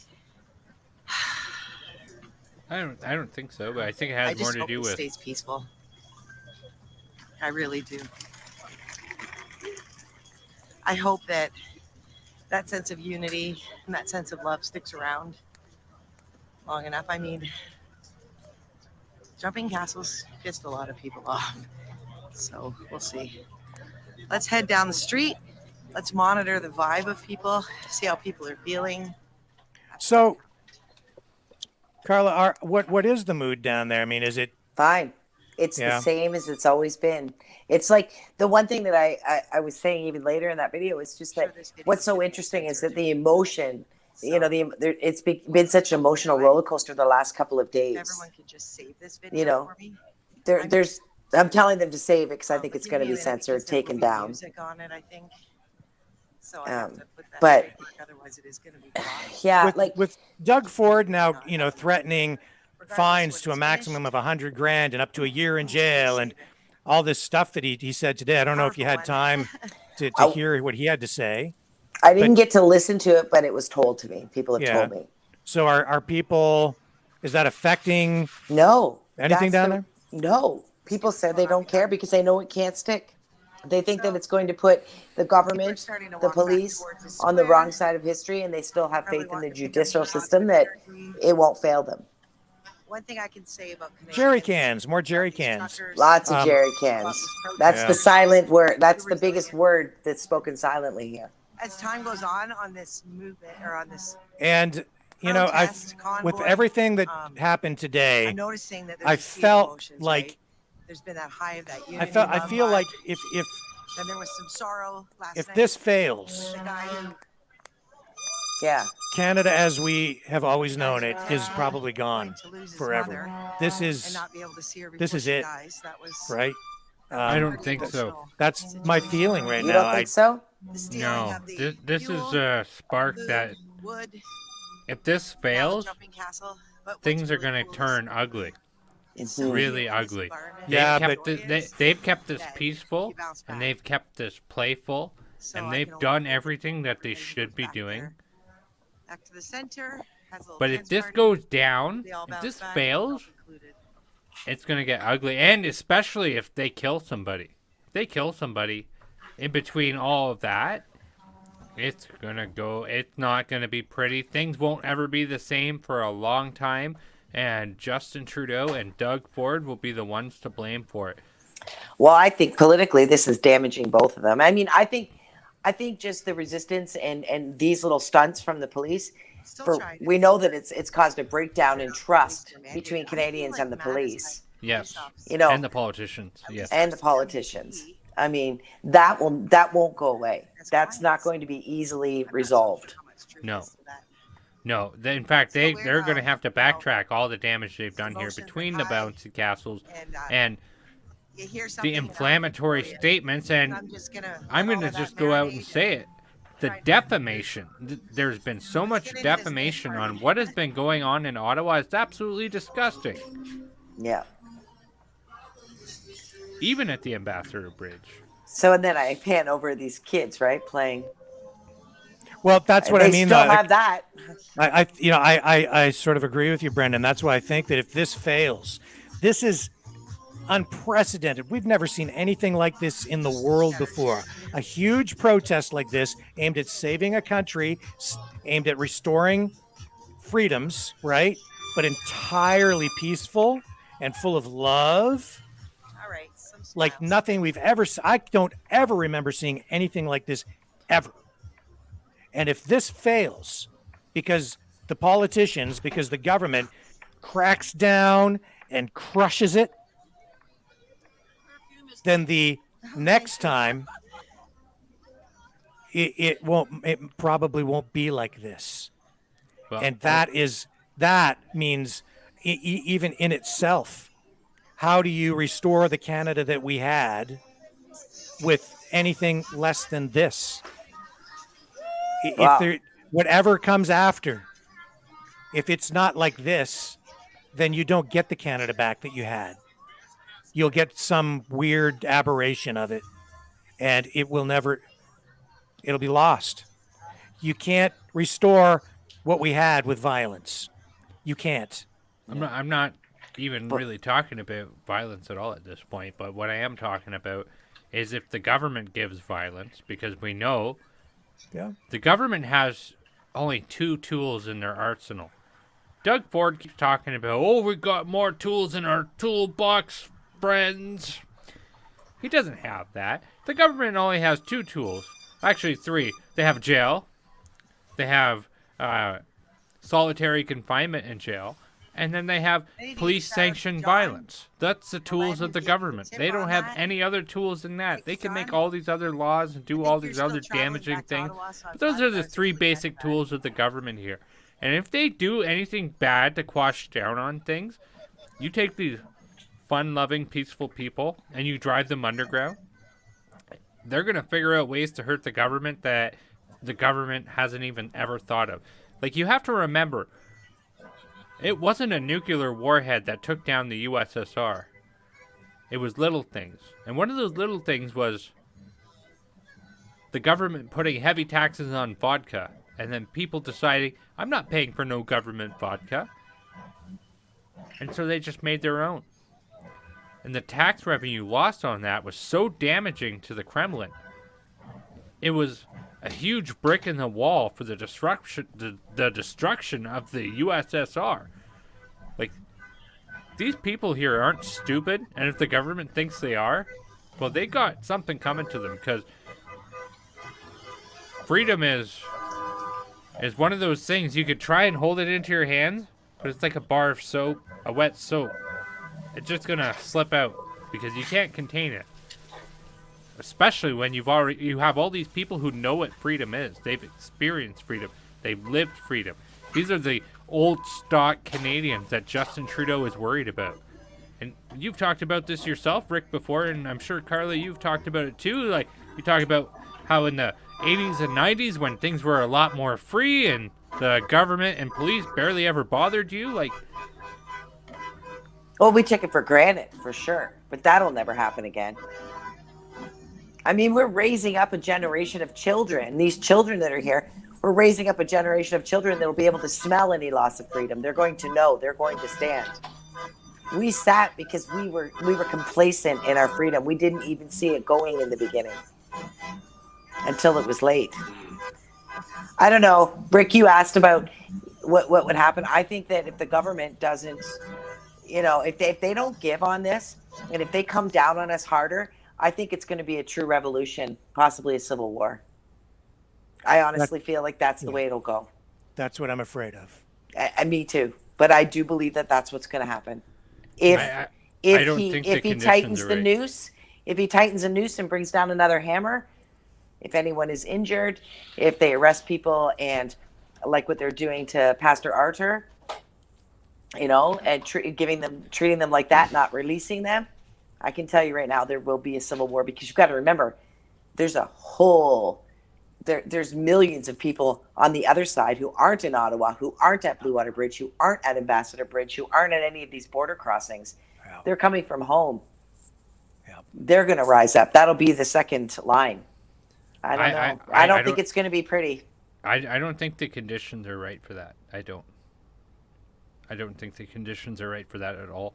And people have talked about, I've heard talk of this. I don't agree with talk of that nature. I don't think it's going to go there. You know what, Brendan?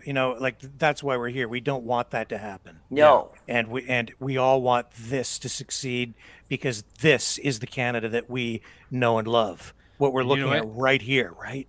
I don't even want to talk about the conditions that it would take for it to happen, because I'm not spreading that, because I don't want to. Right, but the reality is, Canadians have always thought, well, that can never happen here. Yeah. These things that we've seen in other countries. But the way our government is acting right now, it's like I said the other day. If you back a dog into a corner and threaten it, it's going to get defensive, and it might even bite you, right? And when the dog bites you, whose fault is it? You've got it backed into a corner and you're attacking it. Okay? A dog that might otherwise be very friendly. So, I mean, that's the metaphor that I'm using here. But the point is, just because it's never happened here before, it doesn't mean it can't. And it's the government that is fueling this. Before. A civil war? Yeah, we've had the major uprisings in the 1800s. We've also had the American Civil War just in our back door. That's not here. Lots of civil wars have happened in similar conditions, but we don't meet the threshold for what it would take to do anything serious. No, Canada's never had a civil war. We've had the major uprisings in Montreal and in Toronto. But we also had the Fenian raids, you have to remember that. But we don't have any of the thresholds to meet with this for what a civil war could be. And I'm seeing some comments here regarding that. That, you don't know people from Saskatchewan and Alberta and stuff like that. as far as I'm concerned, the government has the monopoly on communications. They have the monopoly on just about everything. They want in on whatever you're doing. They're going to squash it as soon as you can. And you know what? We're just better off staying away from this topic, I think, because I don't think it's good. I think I mean, and I might have spoken loosely too with saying civil war, but I definitely think there will be some kind of a revolt. There'll be a pushback. Yeah. And it's not going to come off quite as politely as it does right now. Because, when you think about emotion, like anger, love and hate are so close. And right now, what you're seeing is love, and the emotion is high. And if you do something to take away that, it's very easy for people to slip to the other side. Yeah, and I need to be very clear. None of us want to see any violence. We are here on this video broadcast, podcast. We're doing this because we want to make sure we avoid all of that, because we want people to see the truth.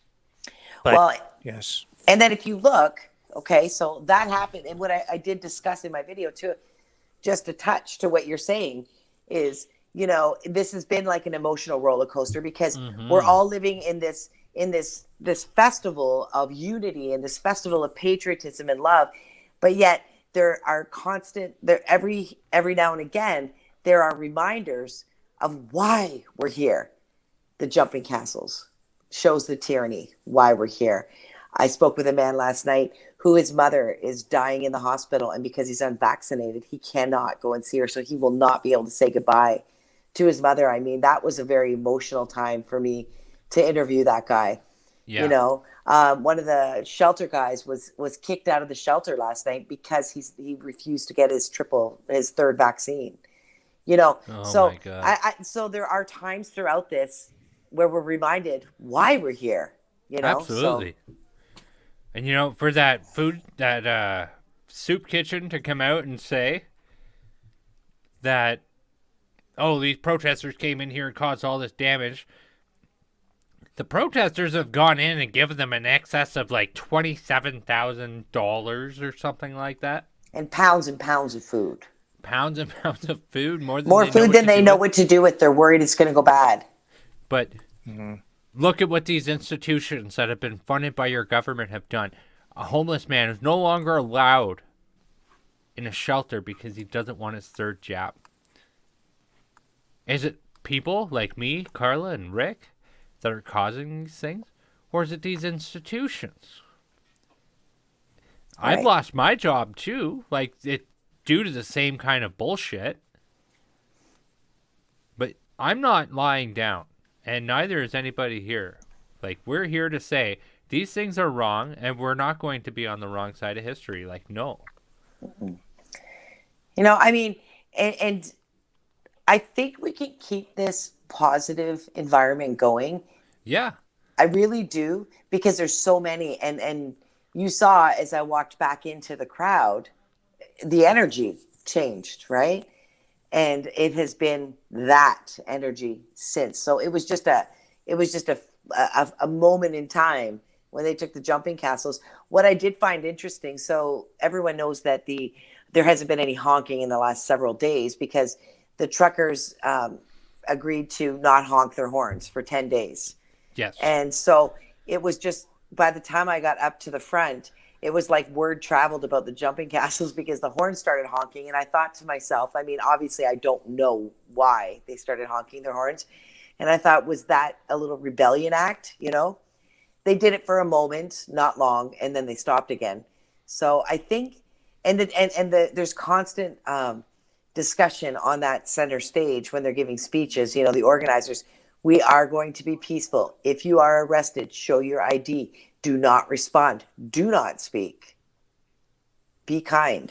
That's what it is. So hopefully, I fear that there are going to be some that are not going to respond well. I mean, if it happens to me, I know that I won't mouth off. I'll probably cry. Yeah. And I'll say, why are you doing this to me? And then I'll say, somebody call Big Law. Big Law came. He thought I'd get arrested. We'll get you. We'll do what we can for you for sure. And This is more live footage from the Windsor-Detroit border at the Ambassador Bridge, just so folks know what you're seeing right now. And it doesn't look like there's a lot of people, and we know police are assembling there. They're getting ready to take some sort of action on that injunction, it appears. But when that might happen, we don't know. It's a guessing game right now in a standoff.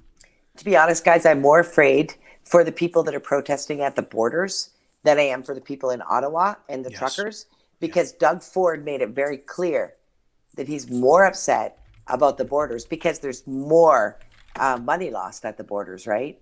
Yeah, he's under pressure by those big companies. But what I don't understand is Justin Trudeau, when he speaks, he says he's been, I mean, and his Liberals have been saying, look, this is not a federal problem. This is for this is for Doug Ford. This is a provincial issue because they're talking about the mandates, and the mandates are provincial because they're talking about also the federal mandates. But alongside of that, they want mandates, all of them gone. So they see the majority of the mandates. But yet, what the Liberal government has done is they've made Doug Ford have to manage what's going on at the border. Am I wrong, or is the border a federal issue? Like, I feel like everyone's passing the buck that between the federal government and the provincial government. I think they're passing the buck back and forth because no one wants to take responsibility. Actually, that's what I've said before about when they were like, oh, we're going to bring CIS in. And I was like, you know what? That's maybe not a bad idea because the more government they throw at the problem, the more incompetent it gets. I don't know. I wouldn't want to be a parent where they rip my child away, though. Are they insane to send people down there from CAS with cops taking children from their parents? Get back to Carla's point, though. That's just an exemplar. That's just an example point that I'm saying that. Go ahead, throw more government at it. The more government you throw at it, the more incompetent you all get, which usually is the case, if you ask me. And clearly, like they keep calling this every bad name in the bloody book, but they're all still in Ottawa. So the word we're getting is that police are down there handing out information, probably in the form of a paper, saying that the protesters have until midnight.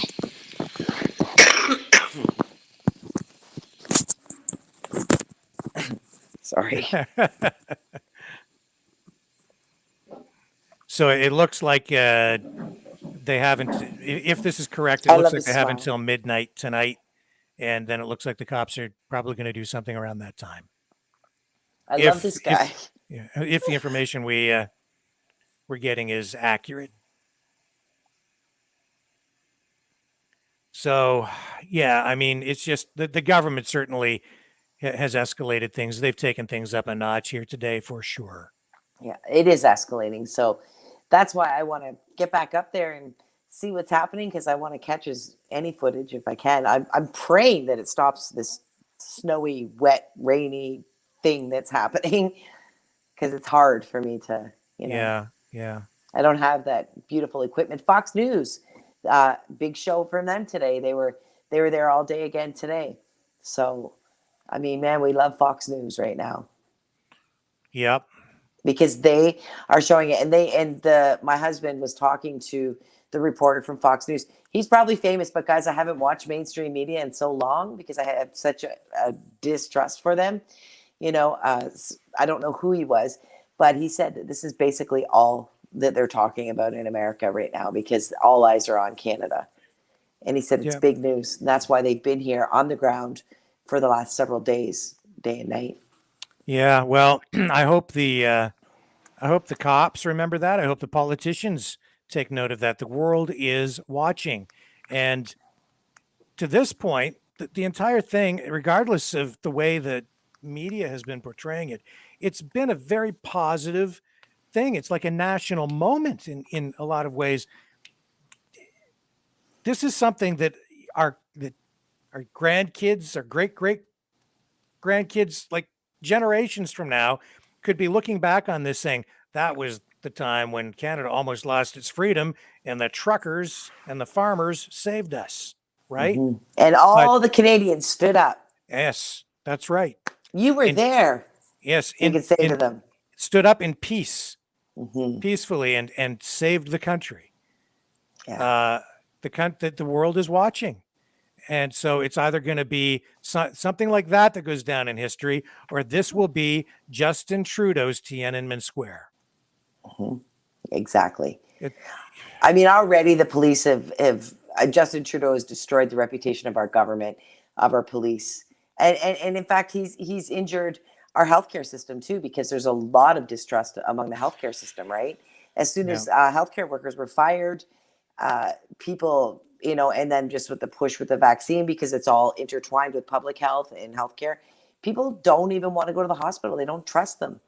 And that's a shame. Yeah. And today, with more of this crap, it damages the relationship between police and the public even further. And, the relationship with the politicians and the bureaucrats, that's long gone. The only people that are still on board with this stuff are the people who only watch the legacy media and are still afraid. And that's it. That's it. So tonight we sit back and wait and see what the government does next. It really is the government versus the people. That's what this is. So who's really the insurrectionist? Who really is the enemy of the state? Is it these people? It's not these people that are praying. So they're doing a march. Every day they've been marching around Parliament, okay, at 9 o'clock in the morning. So it's from the book of Joshua, the whole march around Jericho to knock the wall, right? So I think tomorrow might be their 7th day march. So they're going to march 7 times and blow their horn. So, I mean, these people, there's also a big spiritual connection among the people. And the gentleman from Stand on Guard for Thee read out the Charter of, Rights and Freedom, talked about how it is under God. They continue to talk about the cornerstone of, the stone in the Parliament building, about that. So there's so many layers in this and so many different groups of people, types of people that are involved in this. Like, so we're going to, there was a group of people praying and singing hymns, there had to be 200 of them. And I thought, this morning I'm thinking, is this when they're going to come? Is this when they're going to come and round them up and arrest them? They're going to arrest these people that are praying to their God? Come on. In every way you look at it, they look bad. And I don't think they're going to be stained forever. And I don't know what it's going to take to bring back the trust of the people for either the government or the police. Yeah. It's scary. Well, so far we have, this broadcast is not monetized. We've been doing this because we feel it's important. And it is important. Yeah. But I think in the days ahead, what we need to do is ask for maybe some donations, because I think we need to send you a little bit of money to help offset your costs of being there in Ottawa, because it's been very, very expensive for you. Oh my gosh, the data is killing me for my phone. So we need to do something, because what you've been doing has been invaluable to help people get a clear picture of what's going on there.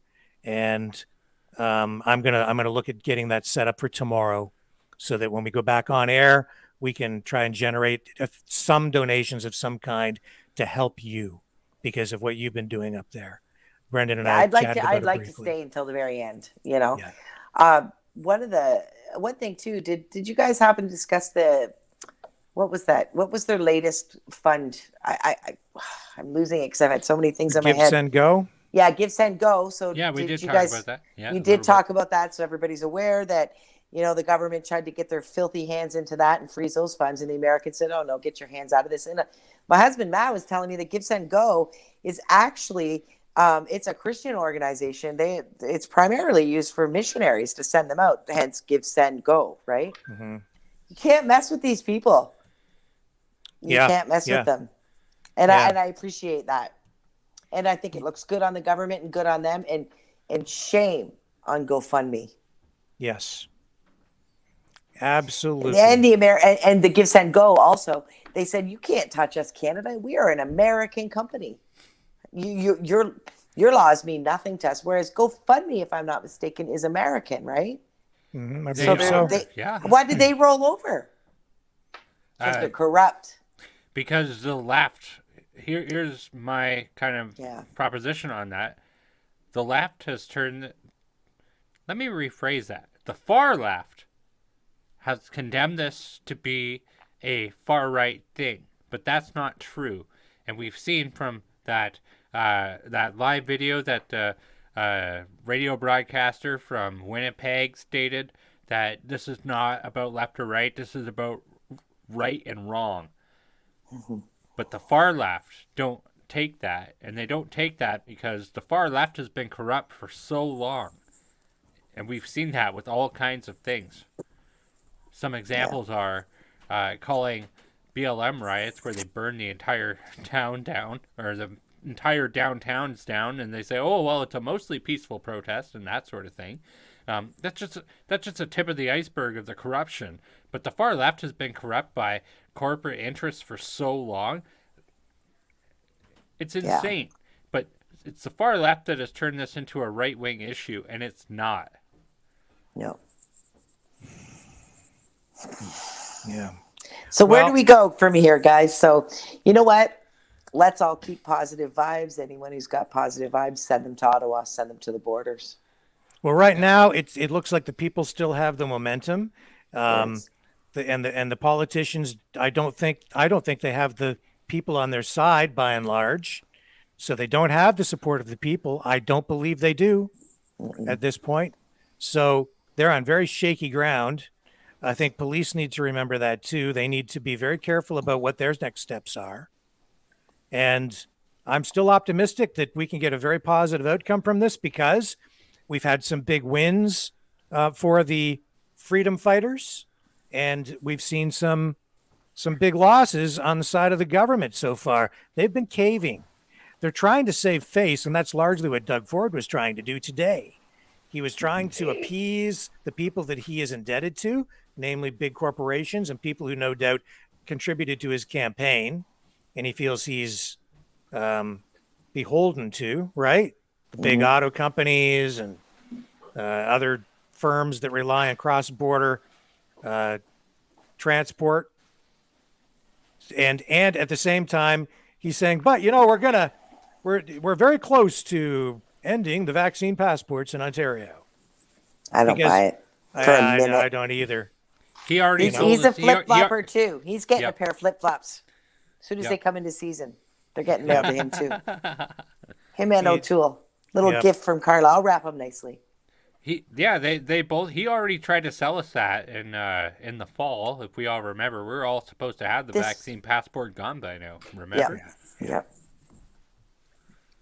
Yeah, they're all so full of it. Can't trust them. Nope. That's why we can't trust them. That's why we're where we're at, right? So, and the positive part is all the victories here because they've tried to slander this from hell to high water, and they have not been successful at all. Yeah. Well, everything that they did, we've been able to prove them wrong. I mean, the Terry Fox statue, the homeless shelter, things like that. Just the fact that they were trying to scare the businesses from opening. They didn't want them to open. They recommended that they didn't open while this protest was in town. So further putting them in the hole for money, right? Because there was a lot of money to be made on the thousands of people that have been in this city. Whereas that one Tim Hortons, they came out with a statement talking about how, they've never been treated better. They're being tipped. The volunteers are coming in and washing their floors and cleaning their bathrooms. All because why? Because they treated us like human beings. They let us eat in there without a vaccine passport. Interestingly enough, though, today they're closed. The first time they've been closed since this passport started. So it makes me possibly speculate that, because my one concern was that Tim Hortons is a major franchise. And this is this one Tim Hortons in Ottawa that's going against the vaccine passport. They're not a privately owned business. I mean, they're franchised. So what's happened with the franchise? I was waiting to see if Tim Hortons was going to come down on this individual Tim Hortons owner, right? Because they are still connected to the franchise and they have rules. Did they have some kind of public health poster, like posted on the front door or something? I think they had their regular public health, but they obviously, none of us wore masks. No one, they didn't ask for a vaccine passport. The staff still maintained their social distancing and wearing their masks and whatnot, but I don't know. I mean, if I had a business in Ottawa and I bought into the government telling me to close because it was dangerous, and I was watching the guy down the street making bank, and I was still making no money, and I was, they put their businesses on lockdown or suggested lockdown. I don't know. There's just so many layers to this thing. My biggest regret is I didn't buy a hot dog cart before all this happened and go down there.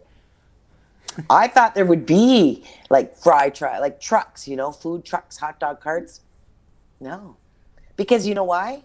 Because the people are giving it away. That's right. They don't need to. Yeah. You get the freebies. I had dinner with my new family. It was like eating Sunday dinner with my new family. People are coming, church groups are coming, and there's always food. And when the truckers leave, the homeless will be hungry again. And lonely. That was one thing Yeah. they said. They were treated like people and they got to socialize. Yeah.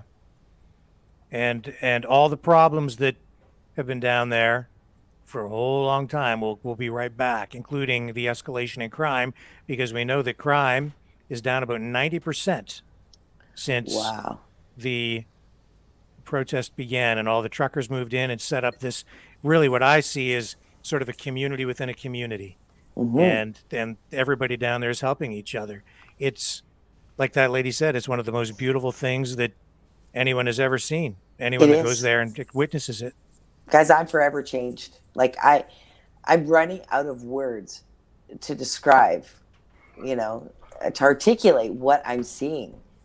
Yeah. And that's why it's so beautiful that I can videotape it, right? Because if I were to not have recorded this and I was calling you on the phone to tell you what I'm seeing, you wouldn't believe it. You wouldn't believe it, and I couldn't articulate it. So sometimes seeing is better than speaking, right? It is way better than seeing. Mm-hmm. Yeah. But I'm forever changed. I'm forever changed on my opinion of the police. It's going to take a lot of they're going to have to come at me with a lot of redemption, right? After what I saw today, because it was actually a joke, Rick, when we talked about the bouncing castles. That was a joke. Mm-hmm. And then I was watching it with my own eyes, and I was thinking of you, and I'm like, I can't wait for him to see this. Yeah. Sad. It just shows that the strategy right now, though, is for them to try to chip away at this thing, right? Take a little of this, take that firewood, go get those tents down over there, clear out those bouncy castles, try and get all the kids out of here, and then just chip away, try and freeze them out, starve them out, take away whatever they can take away, and just erode the thing away until it gets to a point where they feel they have a small enough crowd and the least amount of resistance so they can move in and start making the arrests that they want to make with the least amount of risk to their officers and the most probability of success on their side. It's erosion over time. That's what they're doing. You literally just described the last 2 years. Chip away of their rights. Take a little bit at a time until, they fully eroded. That's where we are, and that's why we're here.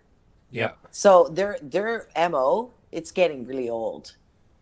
Well, actually, it's representative in nature. They act like predators. Like, have you guys ever seen those videos where it's like a Californian dude walking on a nature trail and this cougar starts stalking him? So predatory animals, they do the same thing. Sure. They come in, they test you, and then they realize that you notice the animal, and then the animal backs off. And then you look away, the animal's still stalking you, you scare it back off again, it backs off a little bit, and then it comes back. It's the same tactic. They're behaving like predators, and that's what they are. Windsor's going to be a different deal, though. They're not going to wait much longer. Probably tonight sometime. Windsor's costing more money. And and the rhetoric from the premier today, he even said that it was, I've heard anywhere from 300 million to 400 million, 500 million a day. Today, Doug Ford said there's I think it was 750 million a day. He said crosses the border in trade. So like the data. Two-way trade. I don't know. I know it's at least 300 million US, about 400 million Canadian. So I know it's in that range, but he's saying 700 because he wants to make it sound as dramatic as possible, right before the cops go in and do their thing. Another thing we've seen before, COVID numbers. Right. You know, our government is a real numbers group, right? Yeah. They know how to play with numbers. They're great with numbers. They're data. I'm telling you. We used to joke in the newsroom where I used to work. We used to say, never let the truth get in the way of a good story. You know, we used to joke about it. But today, legacy media practices it, and we see the politicians like Doug Ford and Justin Trudeau make use of it every single day now. Yeah. They just paint these fictional pictures for people through these narratives filled with lies, and it's gross. But anyway, point is, tonight, I think we're going to see some action on the border down at the Ambassador Bridge. You'll very likely see a bunch of arrests, and I mean, we'll see, man. Like right now, they have a lot of people, so that's a lot of people to arrest. I did see that Dawn Unsworth Manning, our eyes and ears on the road down at the I border. Like her. Yeah, she did make a quick post saying, looks like they have until midnight or something. Yeah, as we were saying just a few minutes ago, yes. Yeah. They're handing out papers telling the people down there that they have until midnight. I wonder how many are going to stay. I hope they stay.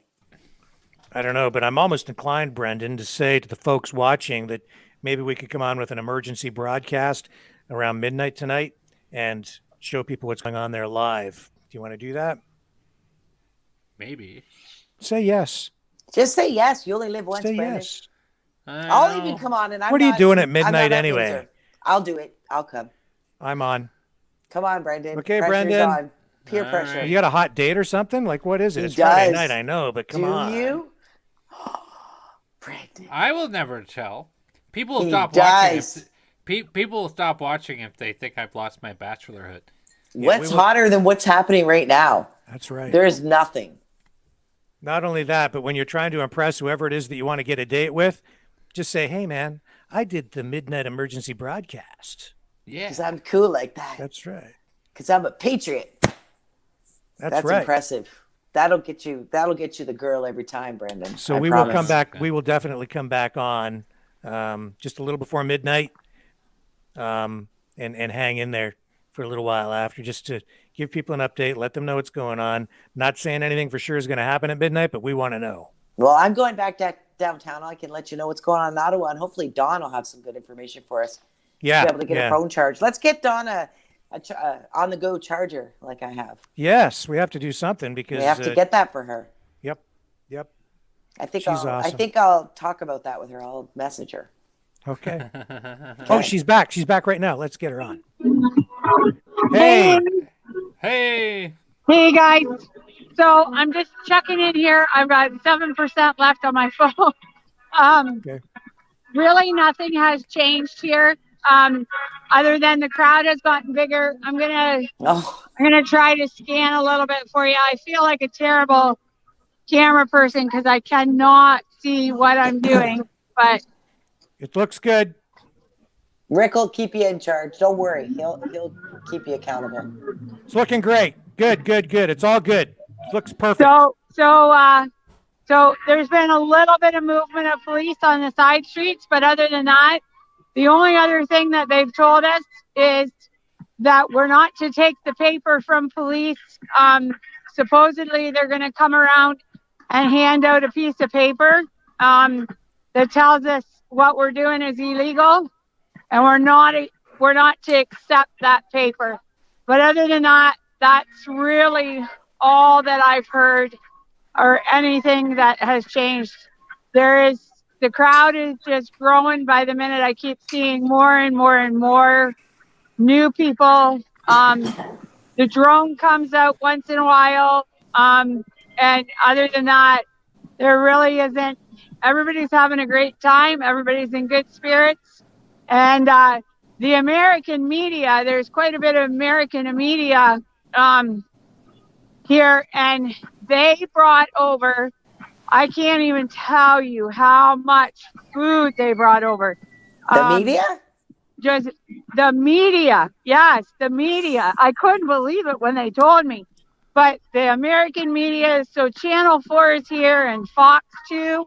And they brought over hot food. It was amazing. So, and I got a Milky Way chocolate bar, which is my favorite chocolate bar. And I haven't Only had one found in in like America. 3 years. So that made the trip worthwhile alone. So anyways, I think this will be the last time I get to check in because I've actually got to take Doug back to Chatham for work tonight. So I can't stay around for the rest of the excitement, but I did want to check in with you guys one more time before the night was over. Awesome. Thank you, Don. We're hearing that I did not even plan on being here for this. Clark was giving me a hard time about being here and wanting to leave and being bored. And I said to him, I said, dude, do you realize this is Canada's Tiananmen Square? So anyways, he didn't know what Tiananmen Square is. So I think we're going to have to brush up on that. Oh, here we go. Another O Canada. Anyways, I just wanted to touch base. Guys, I'm at the Ambassador Bridge in Windsor, at the intersection of College and Huron Church.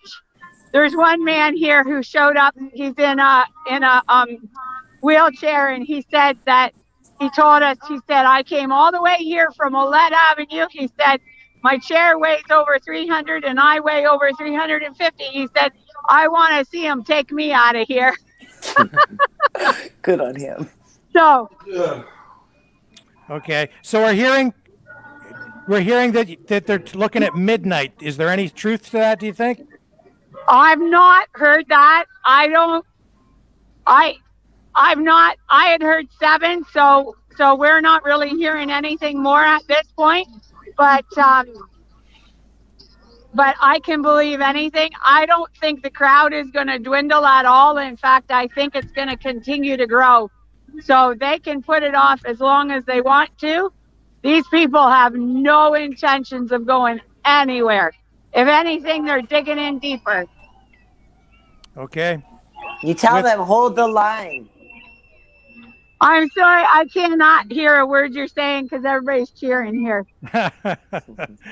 Okay. Well, Don, thank you. I know you got to get going and your phone's going to die, so we'll let you go. Really appreciate everything you've done. I wish I could hang out for the rest of the night, but I'm thankful that I've been able to be here for this part. Thanks for letting me be a part of this. Oh, thank you. Have a good night, everybody. Have a great Take care, night. Don. Take care. Good Bye, night. Don. And there you have it. That's what's going on at the Windsor-Detroit border at the Ambassador Bridge tonight. So if Don's not going to be there, do you have a connection? There are other people down there, yeah. We can make connections with, I know of at least one other person that we know and another person that I can probably contact. And there is live footage also that I've tapped into as well from another source. So great. We should be able to show people exactly what's going on there when it goes down, if it happens around midnight, as they're saying. Awesome. Yeah. Well, it So doesn't hurt to check in. That's right. Even if it's like a short half-hour thing or something, we can just let people know what's going on. Who knows? But if midnight is the time, we'll be back to show people exactly what the deal is, right? Right. Brendan, do you need a phone call to get out of your date at midnight? Because I can call about 20 to 12. Pretend to have a I'm crisis. fine. Okay. I'm fine. I'll be all right. He's in demand. Okay. I know. Brendan's in demand. I'm telling you. So yeah, that's where things are at right now, folks. It's a standoff, and the people, the crowds are growing. Like, it's amazing. This is like, my heart is beating. I'm so excited to hear that crowd is growing, as is Sarnia, as is Ottawa, as is everywhere. This is That's good. When this whole thing started, I wondered how long will it really last? Like, how much depth will this thing have? How resilient can it be? And even in the face of the government freezing the funds and doing all this stuff that they've been doing, like, it's amazing that it's been able to last this long, and it's also amazing that it has been this peaceful. It's just never seen anything like it in my life. What's that song where the lyrics are, I get knocked down, but I get up again? You're never going to keep me down. Yeah, I think that should be the theme song for Convoy 2022. Yeah. Yeah, pretty amazing.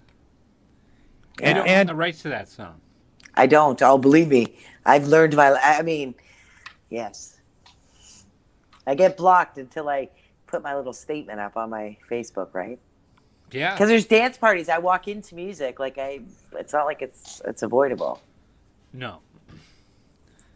Yeah, it just keeps going on, man. I'm just going to see if I can tap into some more live footage here. Yeah, here's the Ambassador Bridge, and I don't think this is live. Hang on. It was live just a short time ago, but that's not live. Still searching. Bring up some footage here so you can see what's going on.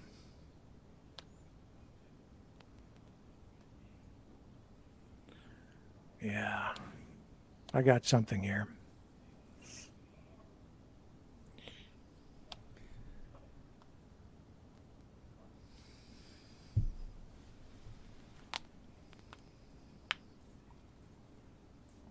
Here we go.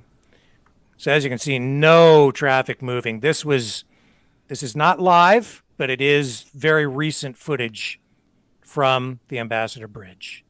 So this gives you a good sense of what's going on down there right now. And as we know from what Don just told us, that nothing has really changed much from what you're seeing here now and what is currently going on.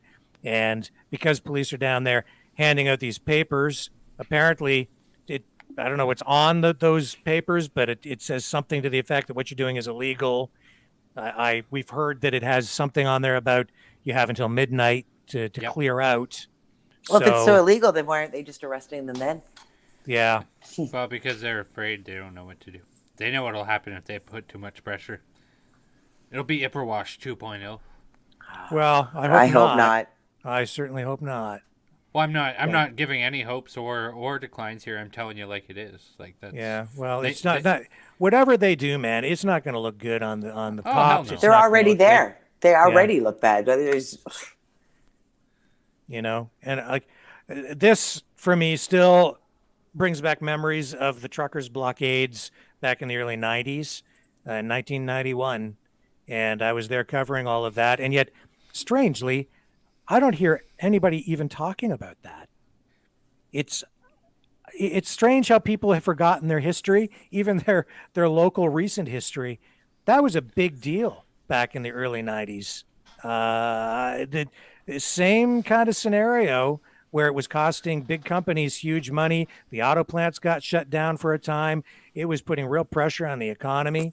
And I remember how the cops dealt with that. They dealt with it honestly, very responsibly, and nobody ever got hurt. And they did bring it to a resolution. The circumstances were somewhat different. It was really more about free trade, protests over free trade, and protests over the way trade agreements were affecting truckers at the time. And that's why the truckers were blocking the border.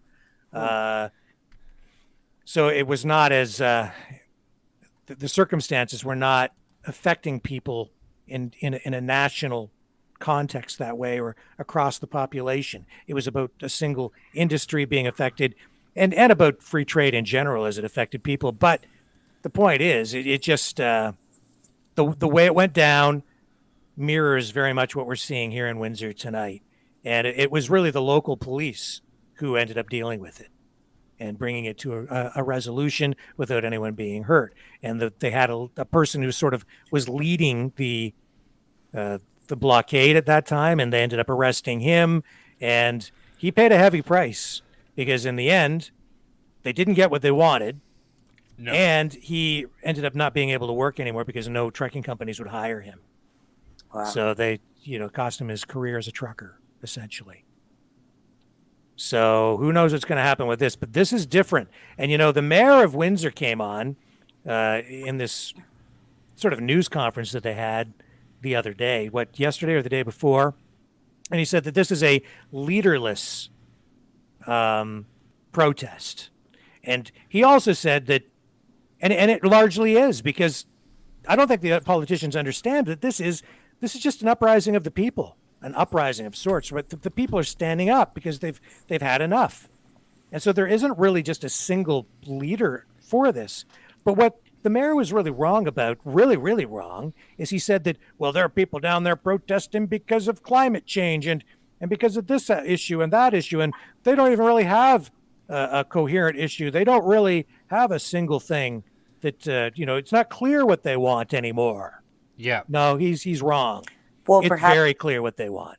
Perhaps if they would address the people and speak to the people, show themselves, maybe they could get clarity. Yeah, well, they're too busy. They're too busy cross country skiing in Gatineau and snowmobiling in Muskoka to deal with that. I mean, this is the first time in history that there's been an uprising of the people. It's a good point, Brendan. You've got our leaders skiing and snowmobiling, and yet Justin Trudeau and Doug Ford today declares a state of emergency, but he's been snowmobiling.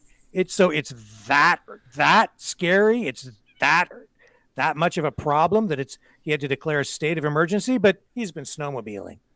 Yeah. If it's that dire, why is he snowmobiling? Truly, they should be discussing and skiing, strategizing. They should be, at work and not. You'd think they'd be in a room someplace with a bunch of advisors, constantly monitoring this and doing whatever they can to quell it, right? So obviously, it's not as big a threat to them as they try to make the others. No, it's not. I understand this is a problem for trade. I understand it's costing big companies big money. Oh, yeah. I understand that too. Yeah. But you know what? Get back to me in 2 years. Well, the scary thing that in what he said today as well was this legislation that he's tabling to target the protesters with these heavy fines, up to $100,000, up to at a year in jail. Yep. What's that going to cost him? Putting all these people in jail for a year. And then he's saying that even though these are temporary, he said in his news conference he's looking at having that legislation converted so that it will, in the end, become permanent.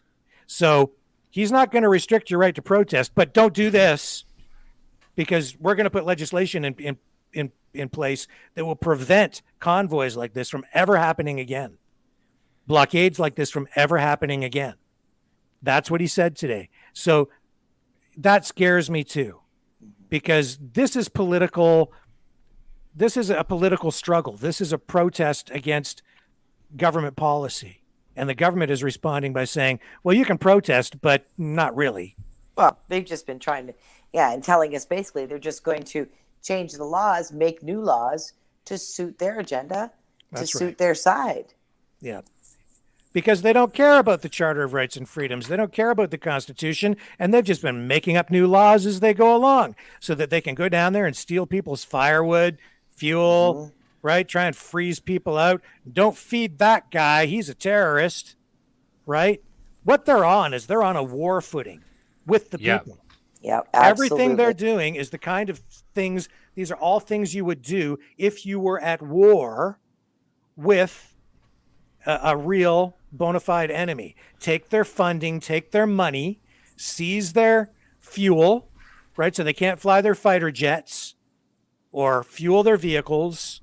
That's what they're doing. These are war tactics.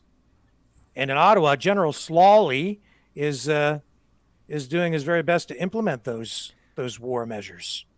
-1 star, General Slawley. Right. I want that to catch on. And General Slawley, truly.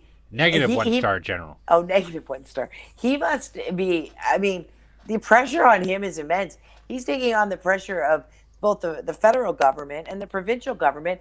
I wonder if he's not sitting there going, hello, why are you leaving me hanging? Like the frustration on him must be pretty large too. And that now I don't say that to, as an excuse for what he's doing, because there is no excuse. He's still mismanaging the whole thing and handling it like a complete, a negative general. But, imagine, like, you would think because he's in Ottawa, because these things are happening, you would think that he would feel that he had the support of the governments, but it's sort of like they just kind of went, handle it. Yeah. But, this is the time when you find out who the real leaders are, because it takes real courage for a police chief to stand up and say, yeah, no, I don't think we're going to do that, because that's not really what we're here to be doing. Yeah. Right. It takes a real spine. It takes real courage, but it's a coward who does what he's doing, basically saying, oh, okay, Justin, okay, Premier Ford, okay, big corporation. Yeah, we're going to do this. Okay, Mayor, whatever you want. Yeah. To leave that. Yeah. And the government's been unfair to the mayor too. They need to. I have no sympathy for any of these mayors. All these mayors are like far left. Wasn't it last night we were discussing in Sarnia, in Windsor, in Ottawa, Toronto, the mayors are like, there's just a real a group of ineffective mayors in this part of Ontario. I mean, and I'm sure this probably goes Canada wide. I'm sure if you speak to people from other provinces and other large cities, they can probably tell you the same story. Like, I don't know. Yeah. So, yeah, but we've just seen just cowardice all the way down the line. And it takes a very courageous police officer as well to stand up in the field and say, I don't think I should do this because I don't think that this is a lawful order. The coach. I love it. Yeah, so a lot of pressure all the way around. I wouldn't want to be in Chief Slawley's position. I wouldn't want to be in the shoes of the Windsor police chief right now either, or any chief in any of these jurisdictions. I wouldn't want to have to be the mayor. I wouldn't want any of these jobs. But the reality is, we elected these people, or these people were hired, depending on their position, to protect us, protect our rights, protect the people, and recognize when they are being manipulated, and when they're potentially crossing the line because of politicians having them do their bidding. They need to wake up and understand that this is a political thing. Even back when it was the free trade thing with the truckers and all of that, even then, police let those truckers protest for a while and express their point of view and apply the pressure. Now, I understand that the border can't stay closed forever and it has to reopen at some point and all of these things. Okay? But in this case, this goes beyond what happened back in the 90s by far. Because that was about one government policy, one trade policy, free trade, right? The free trade agreement, NAFTA. This has been about illegal mandates. Yes. And this is about the Charter of Rights and Freedoms, the most important legal document in the country. That's what this is really about. People's rights. Big time. And in effect to that, all three of us on this chat here today have probably never even really protested anything until all this crap started happening. No. Nope. That's how serious this is. Like we're not like professional pot stirrers here. Mm-mm. We have nothing to do with that. No. And and I have to be clear here too. This video cast is really not about. I mean, we're expressing our personal opinions on things. We're not encouraging anybody to protest. We're not encouraging anyone to block anything. We're not telling anybody to do anything. We're not directing anyone to do anything. We have our own views on these things, though, and that's because we're trying to be accurate, and you're getting the raw footage over here. You're getting our points of view over here. We're balancing off what you're getting in the mainstream or legacy media. Okay. Well, and we're just all trying to find the truth. That's right. Honestly. Yeah. Fairness, balance, and just offer our perspective, which everyone has a particular perspective anyway. But clearly, I'm not impressed with the government or the way police have handled this, and I never thought I would say that about the cops ever. But here we are. No, very disappointing. I've always considered myself, when I was nursing, I'm aligned with the cops. Yeah. Even when I was in the media, I used to say, well, if you're not, depending on what the story was, but I always felt like if I'm not on the side of the cops who are there to protect people and help people, whose side are you on? Right. And I never really had to worry about it too much because for the most part, the cops, in my experience, always did a great job and they had the public interest, the best interests of the public in mind. But this is an aberration. This is not Canadian. This is not community policing. No. The approach to policing we talked about the other night, community policing, community-based policing. This is not it. Well, this is political. I've heard too many police officers, like from On Guard for Thee and that retired police officer that I spoke with today, and just ones that, have given up their jobs over this or retired early. Their story is a whole lot different from this. They are on our side with this, saying, you know what, they should stand down. That's, it's funny you mentioned. They are not upholding the rights. Yeah. That's what I'm finding as well. I'm from a previous generation of broadcast journalists. Okay. And back when I was working in the newsrooms for well over 25 years, our approach was to just not inject opinion into anything. So I was trying to keep my opinion out of stuff, out of stories that I did. But it's the same with police, because, and even with doctors, it's all the old school guys who are ringing the alarm bell on this stuff. Exactly. It's the police on guard, police officers, the retired officers who are stepping up saying, hey, wait a minute. Yeah. There's a big problem here, guys. Red alert. And it's the same thing with our, previous medical officers of health who are retired, doctors like Dr. Roger Hodgkinson, right? These guys, they're the old school guys, and they're saying, wait a minute, you don't handle a pandemic like this. These are the emergency plans that we drew up before. Why aren't you paying any attention to these? Why did they never follow them even for a second? Right. I mean, they had emergency preparedness plans in place for events and just like this pandemic, but they didn't even dust them off. They just took them and threw them in the trash and went straight for these lockdowns. Yeah. They had an accurate plan planned out that's been there for years and then decided to wing it because they weren't winging it. They had a plan. A different plan. Yeah. And so the old school guys, and, I'm one of them, right? On the media side, I'm saying, red alert, media, not the way it used to be. Hello, everybody. But even, I'll tell you, like people close to me, older people, who shall remain nameless because I don't want to drag them into this. But people I love, I've been saying, you can't believe everything you're seeing on television anymore. Don't believe everything you're hearing on the radio. It's propaganda.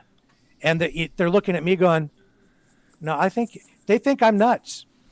Oh, I'm sure they do. Yeah. It's a shame. And but yeah, so it's the old school guys, man. Like maybe listen to the old school guys because there's a lot of wisdom there. There's just a lot of wisdom. So, yeah. What can I say? Guys, it's 8:50. I got to get downtown.